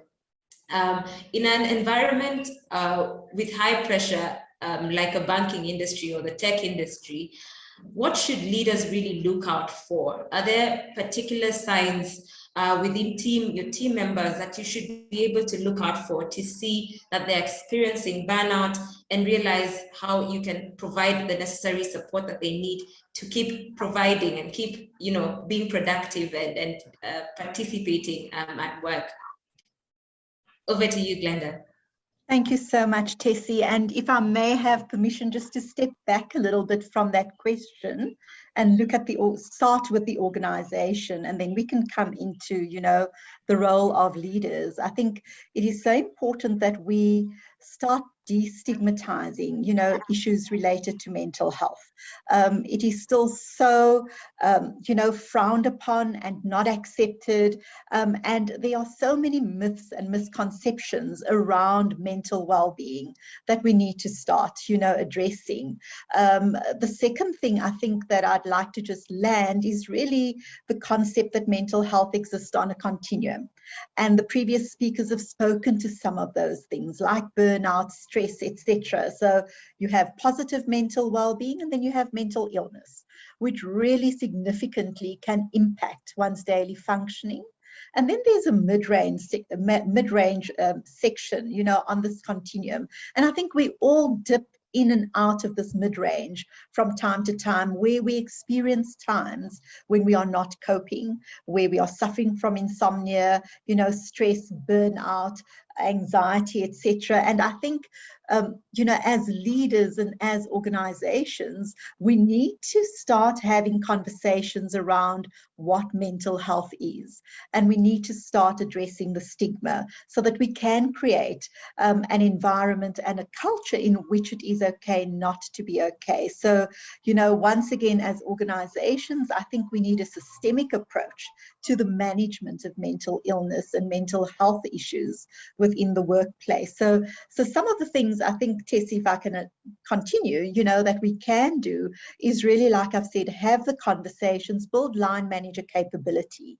I think, you know, when we talk about what are some of the things that line managers will look out for, and I like to think of an iceberg. So what are the things that we'll see above the iceberg? It might be absenteeism. It might be that the individual is missing deadlines, that they have become irritable and agitated, you know, with colleagues or clients, that they've become withdrawn, for example, you know, that they, the appearance might have changed. And I think, you know, with remote working, it's even more difficult to really identify whether our team members are okay or not okay. So those check-ins that we spoke about earlier on is so important.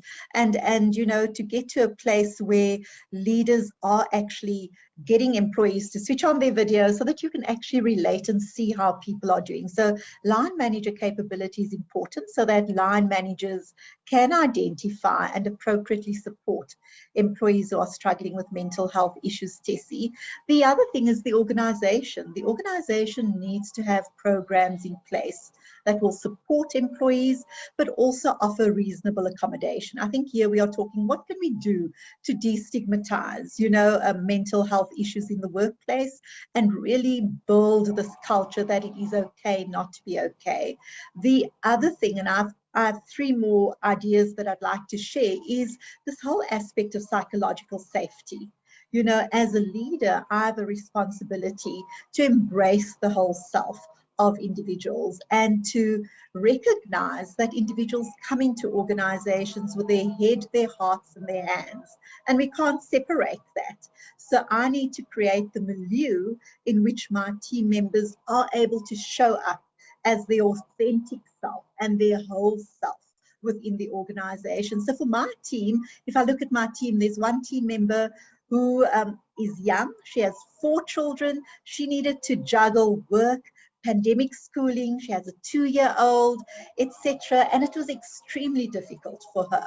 So the only way that I could support her to thrive and be a best self, you know, professionally and personally, was really to lean in and understand her personal context and understand, you know, what was important to her and help her to prioritize. Because I think sometimes we can all tend to be so hard on ourselves and we expect ourselves to juggle all these balls, but really to understand what is important, help that individual to prioritize, and then to really breathe to life this concept of work-life integration. You know, this artificial barrier between work time and personal time no longer exists. So in her world, what is the best time to collect her kids at school? She couldn't do it after working hours like we would refer to in the past. She needed to find time during her workday to attend to those personal issues. So I think psychological safety is important from an organizational point of view, is also to revisit our leadership identity.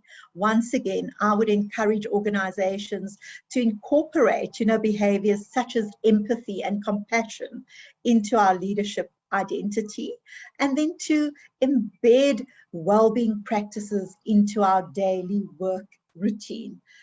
You know, those are things we can do, and I'm just touching on it from a, you know, on a very high level.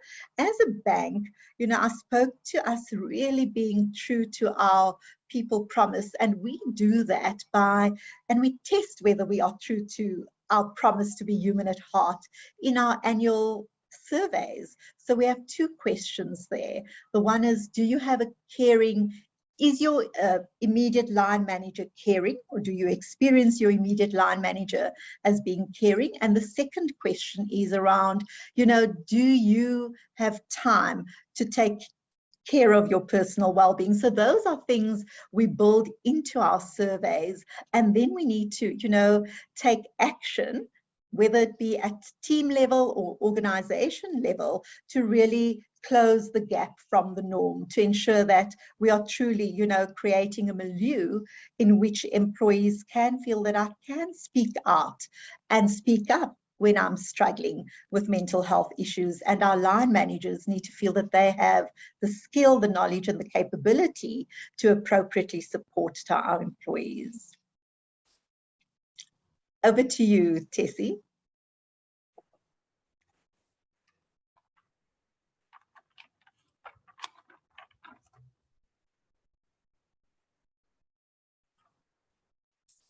Thank you, Glenda. Thank you so much. I think just to highlight one of the things that you've mentioned, that it doesn't just it's not a saying for you. It's a culture where you care about people, and even in a bid to support people, you equip your leaders in the right way so that they're able to support your employees. So that's amazing. I really like that. So I'm going to move to Monica. This is the last question, and I'll want to invite the rest of us to just weigh in on the chat and ask questions. I can see a lot of conversation happening on there already, so I'll just invite you to bring on the questions as well. Then we can, sort of wrap up this particular segment. So Monica, there's a stigma associated with mental health challenges, whether it's a feeling of depression, overwhelm, or heightened levels of anxiety, just like what we spoke about when we had the conversation with Enahoro.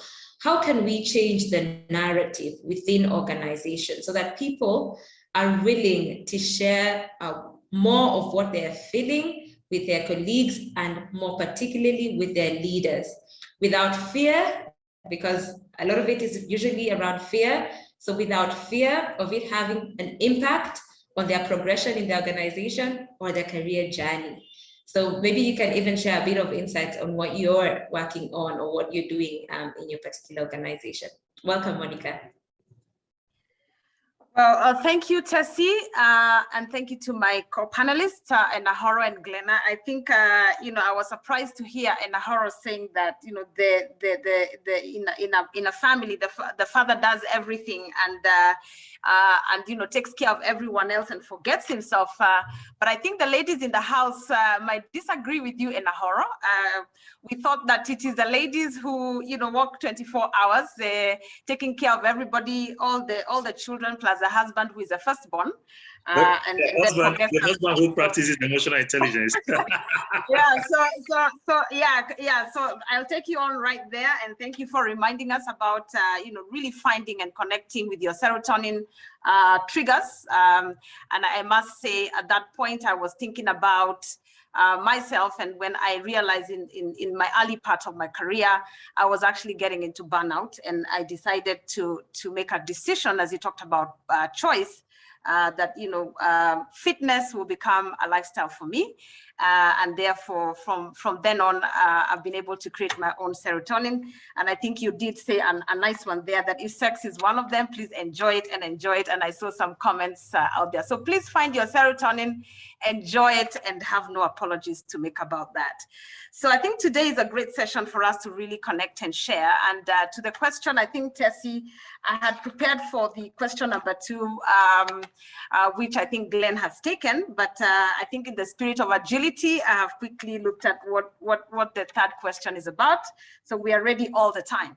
So I'll take on that question. I think the first reality is that the World Health Organization has actually included this topic of wellness and the fact that people are now really getting into burnout as an international classification of diseases. So I think in the earlier days, I was reflecting on one of the TikToks, which was saying in the earlier days, life was so simple.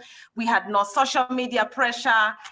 People had time to just take walks, come home, spend time with their children, do homework, drive. There was not too much traffic.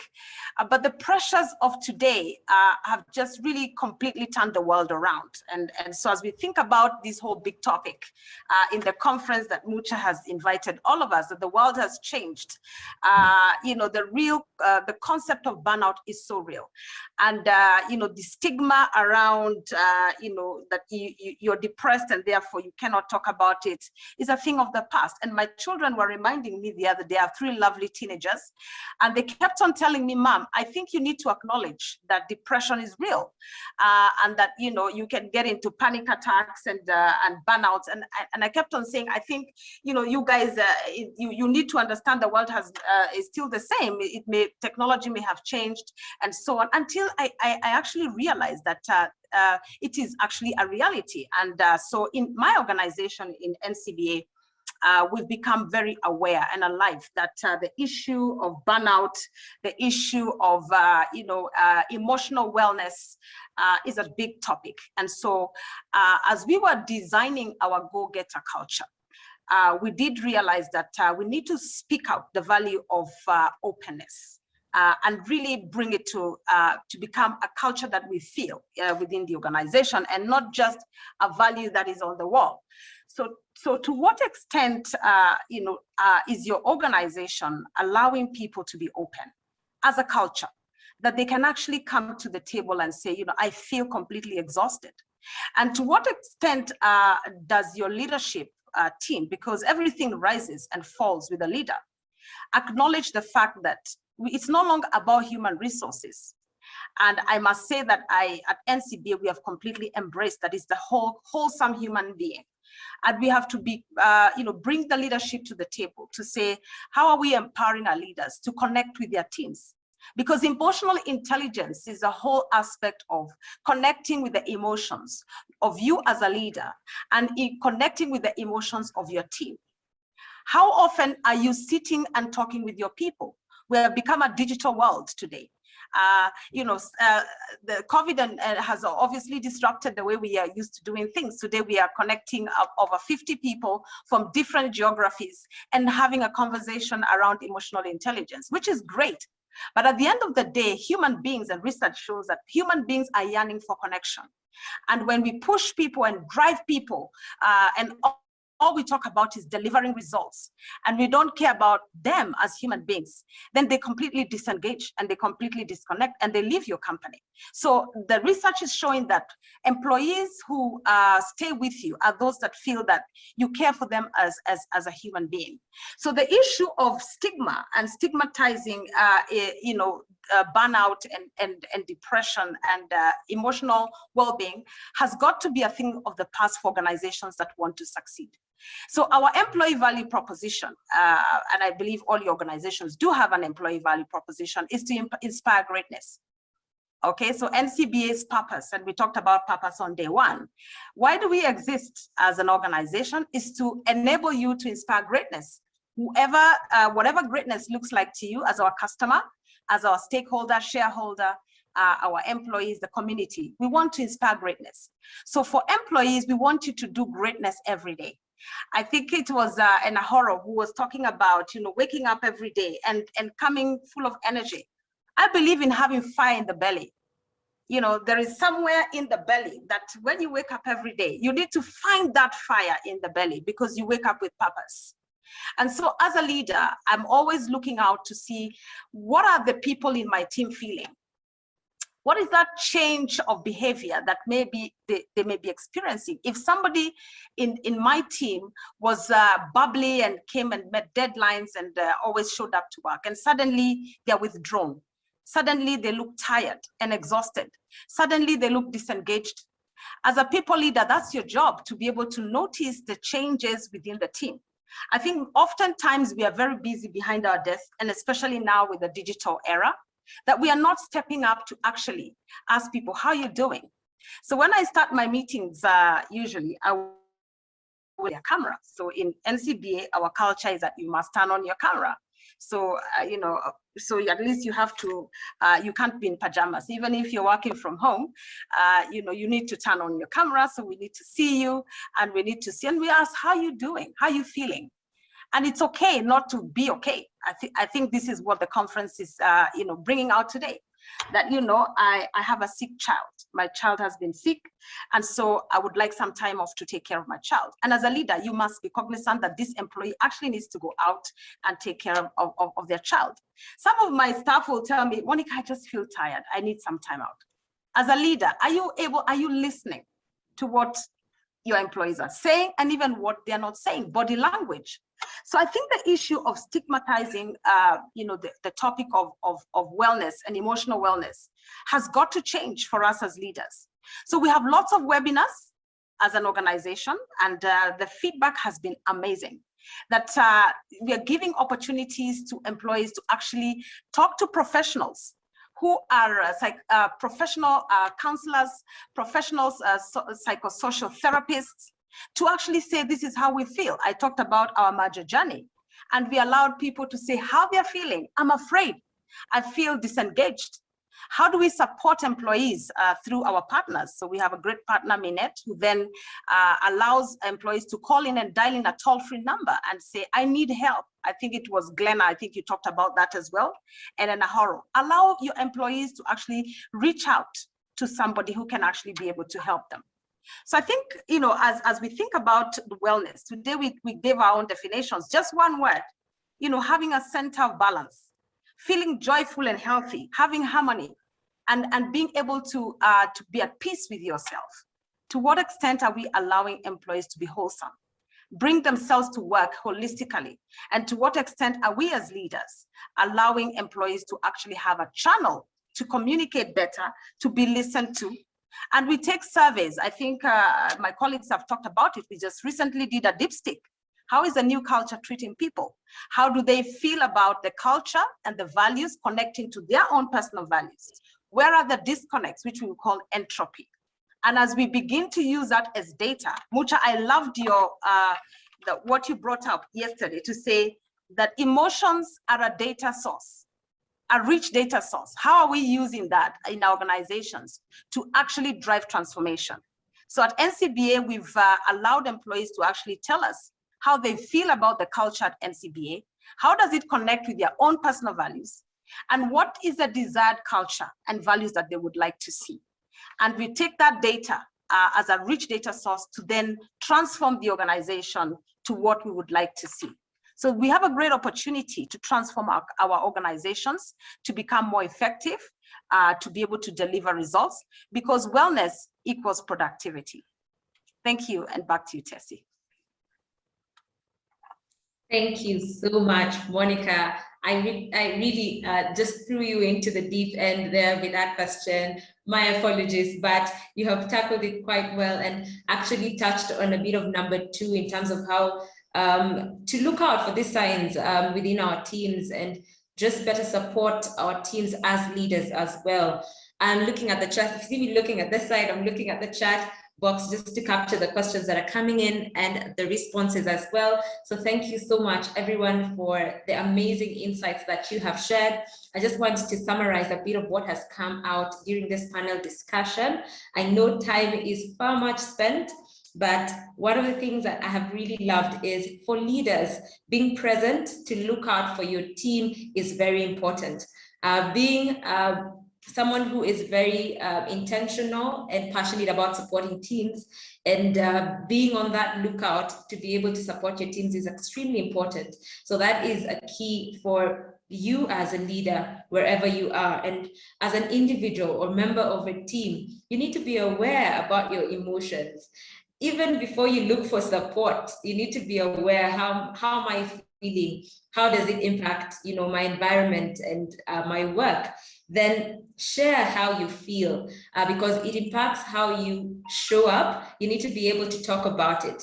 And because our leaders are now very intentional about creating those spaces where we can share, this is an encouragement to go out and share. There's someone in the chat who just said, we need to stop wearing burnout as a badge of honor. And I really liked that statement. And finally, ask for help.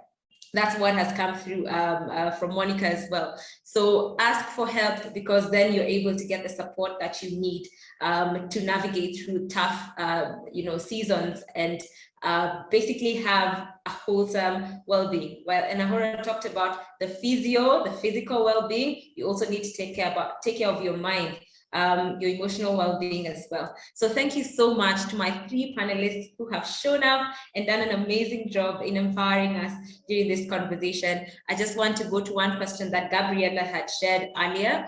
And she said, please let me know what to do when you are a contractor and seen as indispensable, and they create a toxic environment where the leaders make themselves feel good about themselves, and it is a satisfied need and a driver for them. How can you support, dispensable, yes. How can you support individuals like this? That was a question from Gabriella. I would want to throw this to Enahoro, if you may. Thank you. So, I mean, the question says, how do we support people who are seen as indispensable and we can't do without them, right? Is that it? Sorry, Yes. it's actually how do we deal, because how do we deal with the fact that as a contractor, you are seen as dispensable. You are actually just, you're undervalued. Your whatever you contribute is for the company, and you're not given any recognition only because you're a contractor. Yeah, thank you. In Aurora, before you continue, sorry, I unfortunately have a board meeting and I'm chairing the board committee meeting at 11:30. And I need to dial off because otherwise I'm going to run really late. So I'd like to just thank you and the team for the opportunity to participate in this panel. And it is lovely being here. Thank you so much. It's been a real honor. Thank you, Glenda. Thank you. Thank you so much, Glenda. Bye. Bye. Bye. And maybe in Ahora, when you're done, I would also like to add to contribute to that question. Yeah. Okay, so I'll take it from a personal perspective, and Monica, since you've been looking at things from the organizational perspective, you probably want to take it from there. So we can do two things around this discourse, right? So it's either we are building people to be aware of all of these, which means that we're teaching the world to be appreciating of people. We're teaching the world, we're teaching leaders to create this idea of psychological safety, and we're just teaching, right? That's one part. The other part is that as individuals, you are building yourself. Now, let me quickly throw a question to the house. Which is more important? That we're teaching the world to be nice, to be respectful, to be appreciating of people, or we are teaching individuals to be appreciating of themselves and to build personal resilience and motivation and prepare for what is coming out in the world? Which is more important? Can you quickly go to the chat to do that? Which is more important, everyone?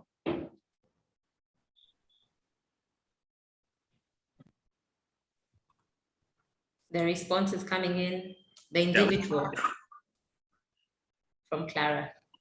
It is beautiful to create an organization where leaders will do all that we've been saying. It is very beautiful. We have influence as leaders, and it's going to influence the people, and it's going to, so for example, in this case, a leader is supposed to know that whether somebody is a contract worker or not, you should appreciate human being and don't make them feel less of themselves. A leader is supposed to know that, but we can't just assure you that the leader you would meet tomorrow in a particular company would have learned this. And that is a big issue. We can't assure you that if you leave the organization you are in now and go to another one, that they would have that culture. We want them to. We are creating this kind of platform for them to do it. But honestly, the bigger responsibility is on us as human beings. When somebody creates an environment where I am supposed to feel that I am a contractor, so I'm not that important, that's on the outside. What do I feel on the inside? I must be very candid with you. There are some organizations where you can't do anything to the system. If the system is toxic, it's toxic, but you can do something to yourself. Now, let me give you a very simple secret of resilience. And this is intrinsic motivation, one of our competencies in emotional intelligence. When you are in such environment and you say to yourself, I'm only here to learn this particular thing for the next 1 year. And when I finish learning, I will be done with this organization. Just imagine that you say that to yourself. You know what's going to happen? Because you have changed something within yourself, your thoughts, because you have created resilience within you. Whenever you hear all of those negative vibes from the outside, you would remember your anchor within that's holding you on. And it will say to you, remember, we're here to learn for the next 1 year and we'll be out. Just because of that little change, you will realize that there will be no effect of those negativity upon you, even though you remain there. So it is possible to be in a toxic system and not feel the toxicity, not because there's no toxicity around, but because the toxicity cannot find a place to go on your inside. So my answer to that question is, I don't know your organization. I wish we can change something in that organization. But because you are a worker in such a place, the biggest responsibility is on you. What are you going to do with it? a shift in thought. If you had come to me for a coaching session and we do 45 minutes and you leave, what you're going to live with is not what you want to go and change in the organization. What you're going to live with is what you're going to change within yourself. And that's the blending of your thinking and your feeling to make an optimal decision. And that is emotional intelligence. So I'm going to ask you, what anchor would you give to yourself every time you're in such an organization? And please don't forget this, everybody. Leaving an organization is part of the choice. If you realize that your capacity is not big enough to manage the toxicity in your environment, part of the choose yourself that we're talking about is leaving. Leaving is a choice, because at the end of the day, it is actually not about the toxicity. It is actually about the capacity. The subject of the formula is the capacity, not the toxicity, because toxicity can come up anywhere, but when capacity grows, toxicity reduces. And when capacity is small, toxicity increases. What is changing the formula? It's not the toxicity, but the capacity. So go build capacity, and capacity is thoughts and everything that you've learned in this conference. Over to you, Monica.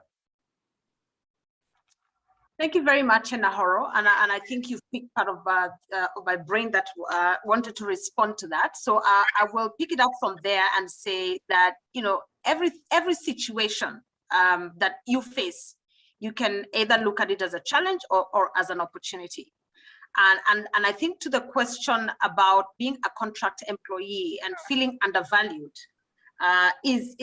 could be as a result of perhaps the organizational culture that you're working in today, but that does not determine the opportunity out there. I think the world has great opportunities for all of us, depending on your personal branding, how you brand yourself, how you position yourself. I can tell you, I've worked for over 25 years, and I started as a contract employee in one of the global companies that I worked for. But my personal brand and belief is that I had a lot of value, and it was a matter of time and the opportunity would become available. So I think, you know, to the question is that today you may be a contract employee and the organization you work with, and perhaps I'll shift the angle and just give you my experience in NCBA. We had a big pool of contract employees, and listening to the system, it was very evident that they were crying out for opportunity. And to me, I saw this as a great talent pool of employees who, when the opportunity becomes available, because every organization has their own strategy of how they contract employees. This is the talent pool where we've actually been able to tap into for our growth plan. You've actually invested in the contract employees, given them an opportunity to learn the organizational culture. And so for our growth plan, which, you know, right now we are in the aggressive growth plan, I've actually had the opportunity to convert all these contract employees into my talent pool. And therefore, I think as I speak to my fellow colleagues who are sitting in the digital platform today, is that we have as leaders then to have the right narrative and be able to value employees for what they bring to the table, and not, you know, the labels that, you know, they will have, I'm a contractor or I'm a permanent employee. I think, to me as a leader, I believe that every human being has got talent and they have got purpose, and they can actually be able to contribute. And so I know that the question is coming from perhaps you know, someone who is on a contract terms. And I think if you can turn the narrative around and say, this is the skill set that I have to offer. If the organization today does not provide the opportunity for you, I think it is to then rebrand yourself into another organization if the opportunity is there, or have a conversation within the leadership team and start creating the story that we are a great talent pool. And so I'm challenging the organization sitting here today. What narrative are we cascading? Are we listening to the system? What feedback? How are we responding to the feedback that we are receiving as leaders, and transforming that to the best of our organization today? So you know, I think be resilient. Value yourself, as Nahoro has said. Value your skill, because your skill is valuable. And the opportunity will open up. So resilience is a word I would give to you, and continue with your personal branding and what you have to offer, and the opportunity will open up. Thank you. Back to you, Tessie. Thank you so much. Thank you so much, Monica. You've crowned it all. Thank you, Anahora, as well, for your response to that question. Gabriela, I hope that was tackled to your good. Thank you so much. I hope it was tackled as you had expected. And thank you for Sylvia and Thiro on the chat for also responding. I'd want to say a huge thank you to the panelists for being part of this session this afternoon. Monica, Anahora, and Glenda in absentia, thank you so much for dedicating your time to this panel discussion. I would want to throw it back to Mucha so that we wrap up the session. I know it has been a packed conference, day one on purpose, day two on change, and today we've talked about well-being. And I feel we've been empowered with the right tools and skills to be able to navigate change differently and become the best versions of ourselves. So thank you so much. Over to you, Mucha.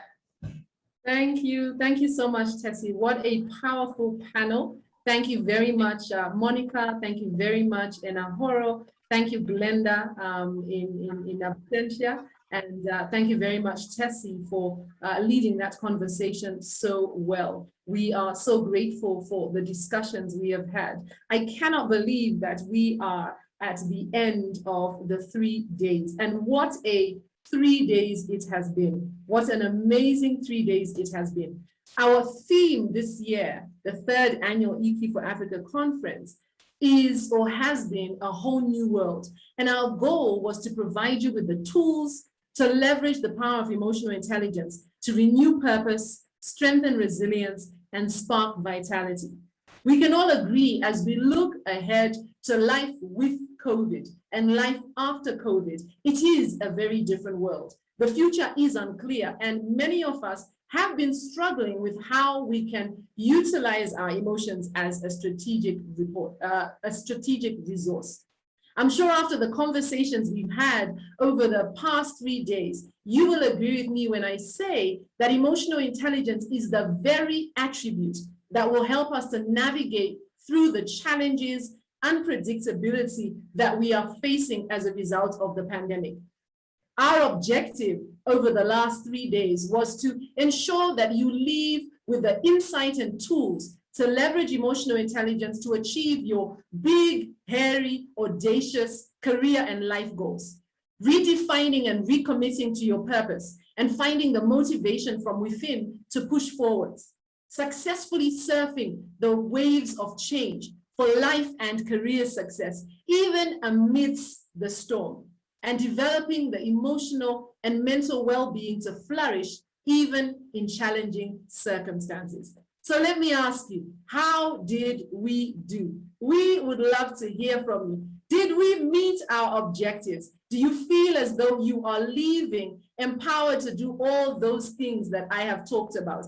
I've shared a link in the chat, and I'm asking that you please take a moment and please do it right now, because I know if you say you'll do it later, you won't get around to it. We have a feedback form that we'd like you to fill out. Please tell us how we've done. Be honest, we can only get better if you tell us where we need to spruce up. And if it was all good, we'd love to know why. We promise not to get big-headed. We just want to be able to do more of the same. So I'm going to ask that in the time that I play our EQ for Africa video for the very last time during this conference, that you head over to our website and complete the questionnaire. It's a very quick one. Like I said, in the time that I'm playing the video, I reckon you can have completed each of the questions in the questionnaire. So please do take a moment right now and give us feedback so we can make sure that next year's EQ for Africa conference is bigger and better.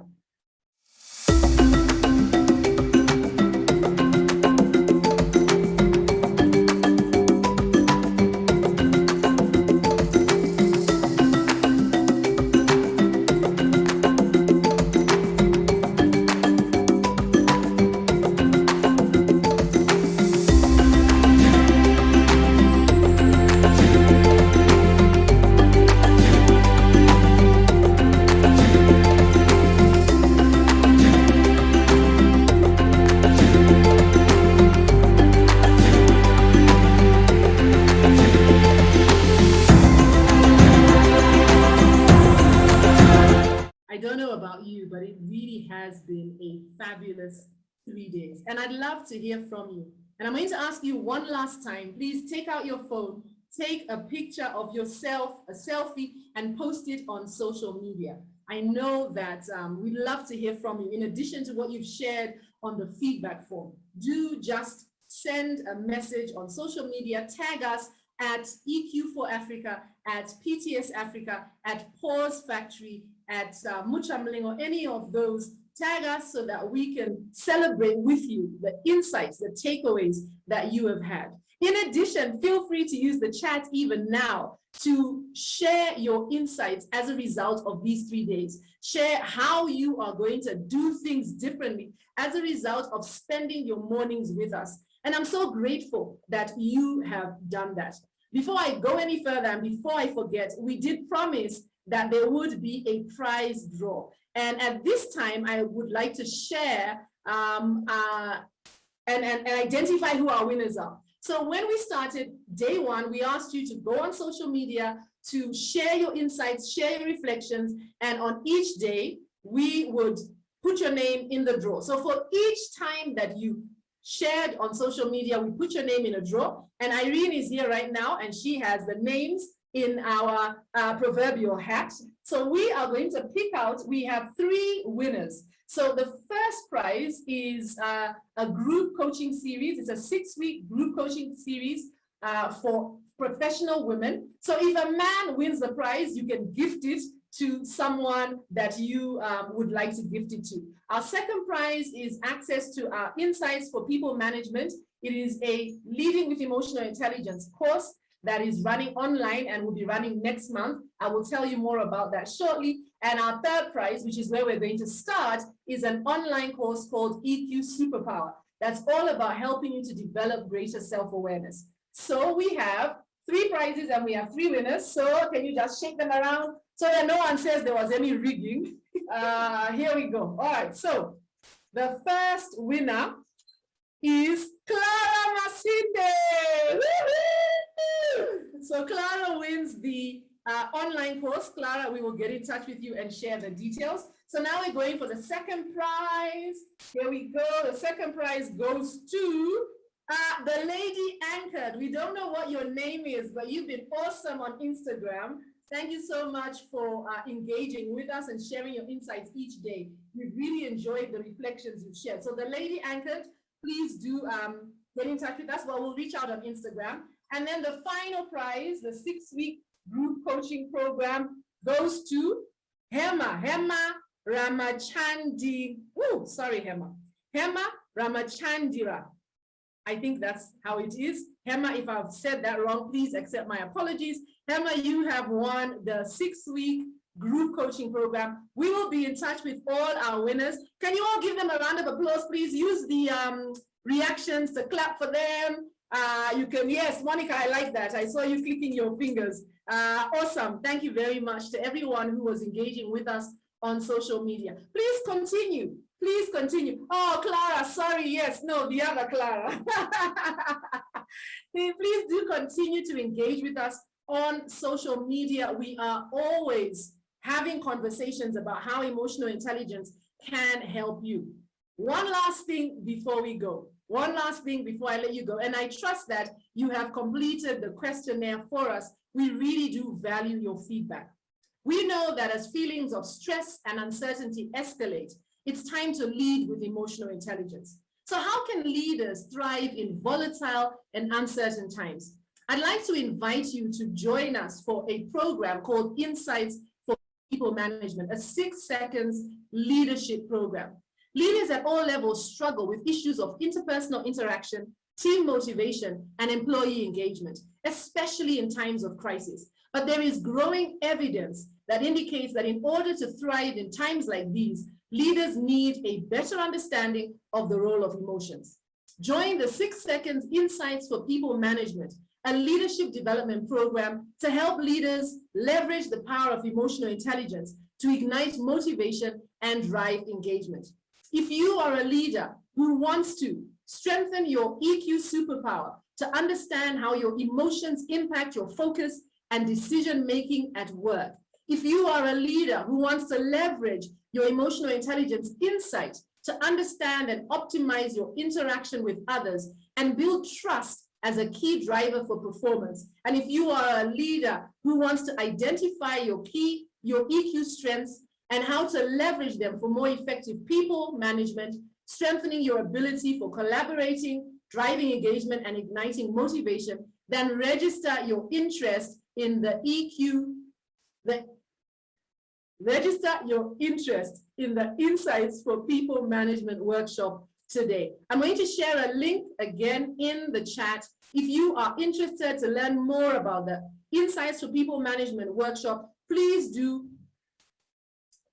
follow the link and just register your interest in the waiting list with the waiting list we have, and we will be in touch so we can tell you more about it. The program will be running in the month of November. It is a 4-session program, 90 minutes each online. So 4 days, 90 minutes each online. And it is a fantastic program for leaders who are looking to really leverage the power of emotional intelligence. So if that's something that's interesting to you, just fill out your details and we will be in touch.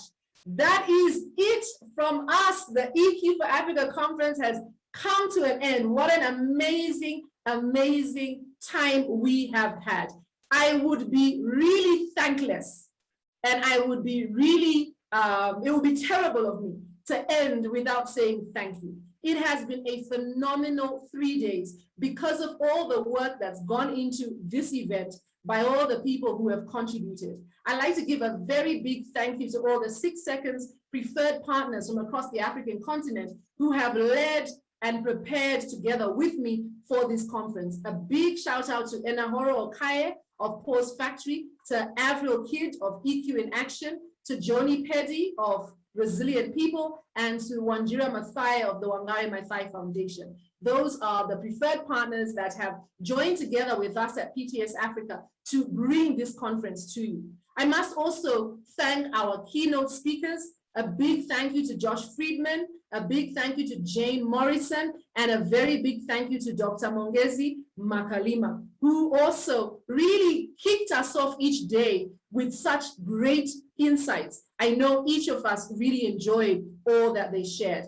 Then we have all the people who led the breakout sessions. Have they not been fantastic? Let me give a big thank you for Ndali Ojekere of 8 Oaks Learning, to sorry, I'm looking at the different names so I make sure I don't leave anyone else. To Kerry Curtin of Mila, to Nohuko Ngambanga of Self Insights, to Libby Edmonds of Equilibrium. Libby, just as an FYI, I don't know if you're here, but I really love the name of your company. And then to Sharon Deal of Who Am I Foundation, and Tanjim Vakali of Lerona HR Solutions. And then to our panelists. Today we had a power-packed panel with Enahoro, Monica, and Glenda. And a big thank you to Tessie, who moderated that conversation.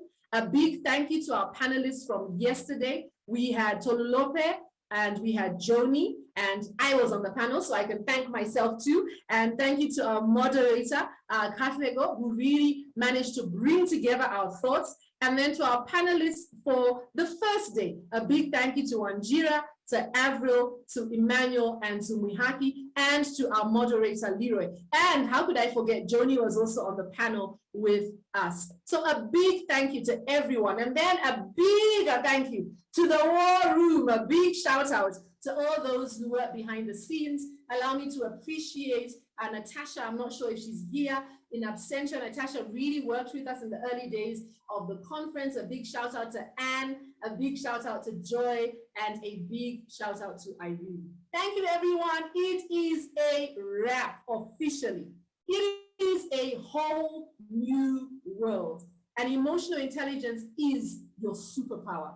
Go forth and put it into practice. Thank you very much for joining us for these 3 days. May God bless you as you put into practice emotional intelligence. Let it not be something you just heard about and it tickled your fancy. Let it be something that you will utilize so that you can achieve your big, hairy, audacious life and career goals. Thank you, everyone. Bye. Thank you so much for joining us. It is a whole new world indeed. Thank you. Bye, everyone.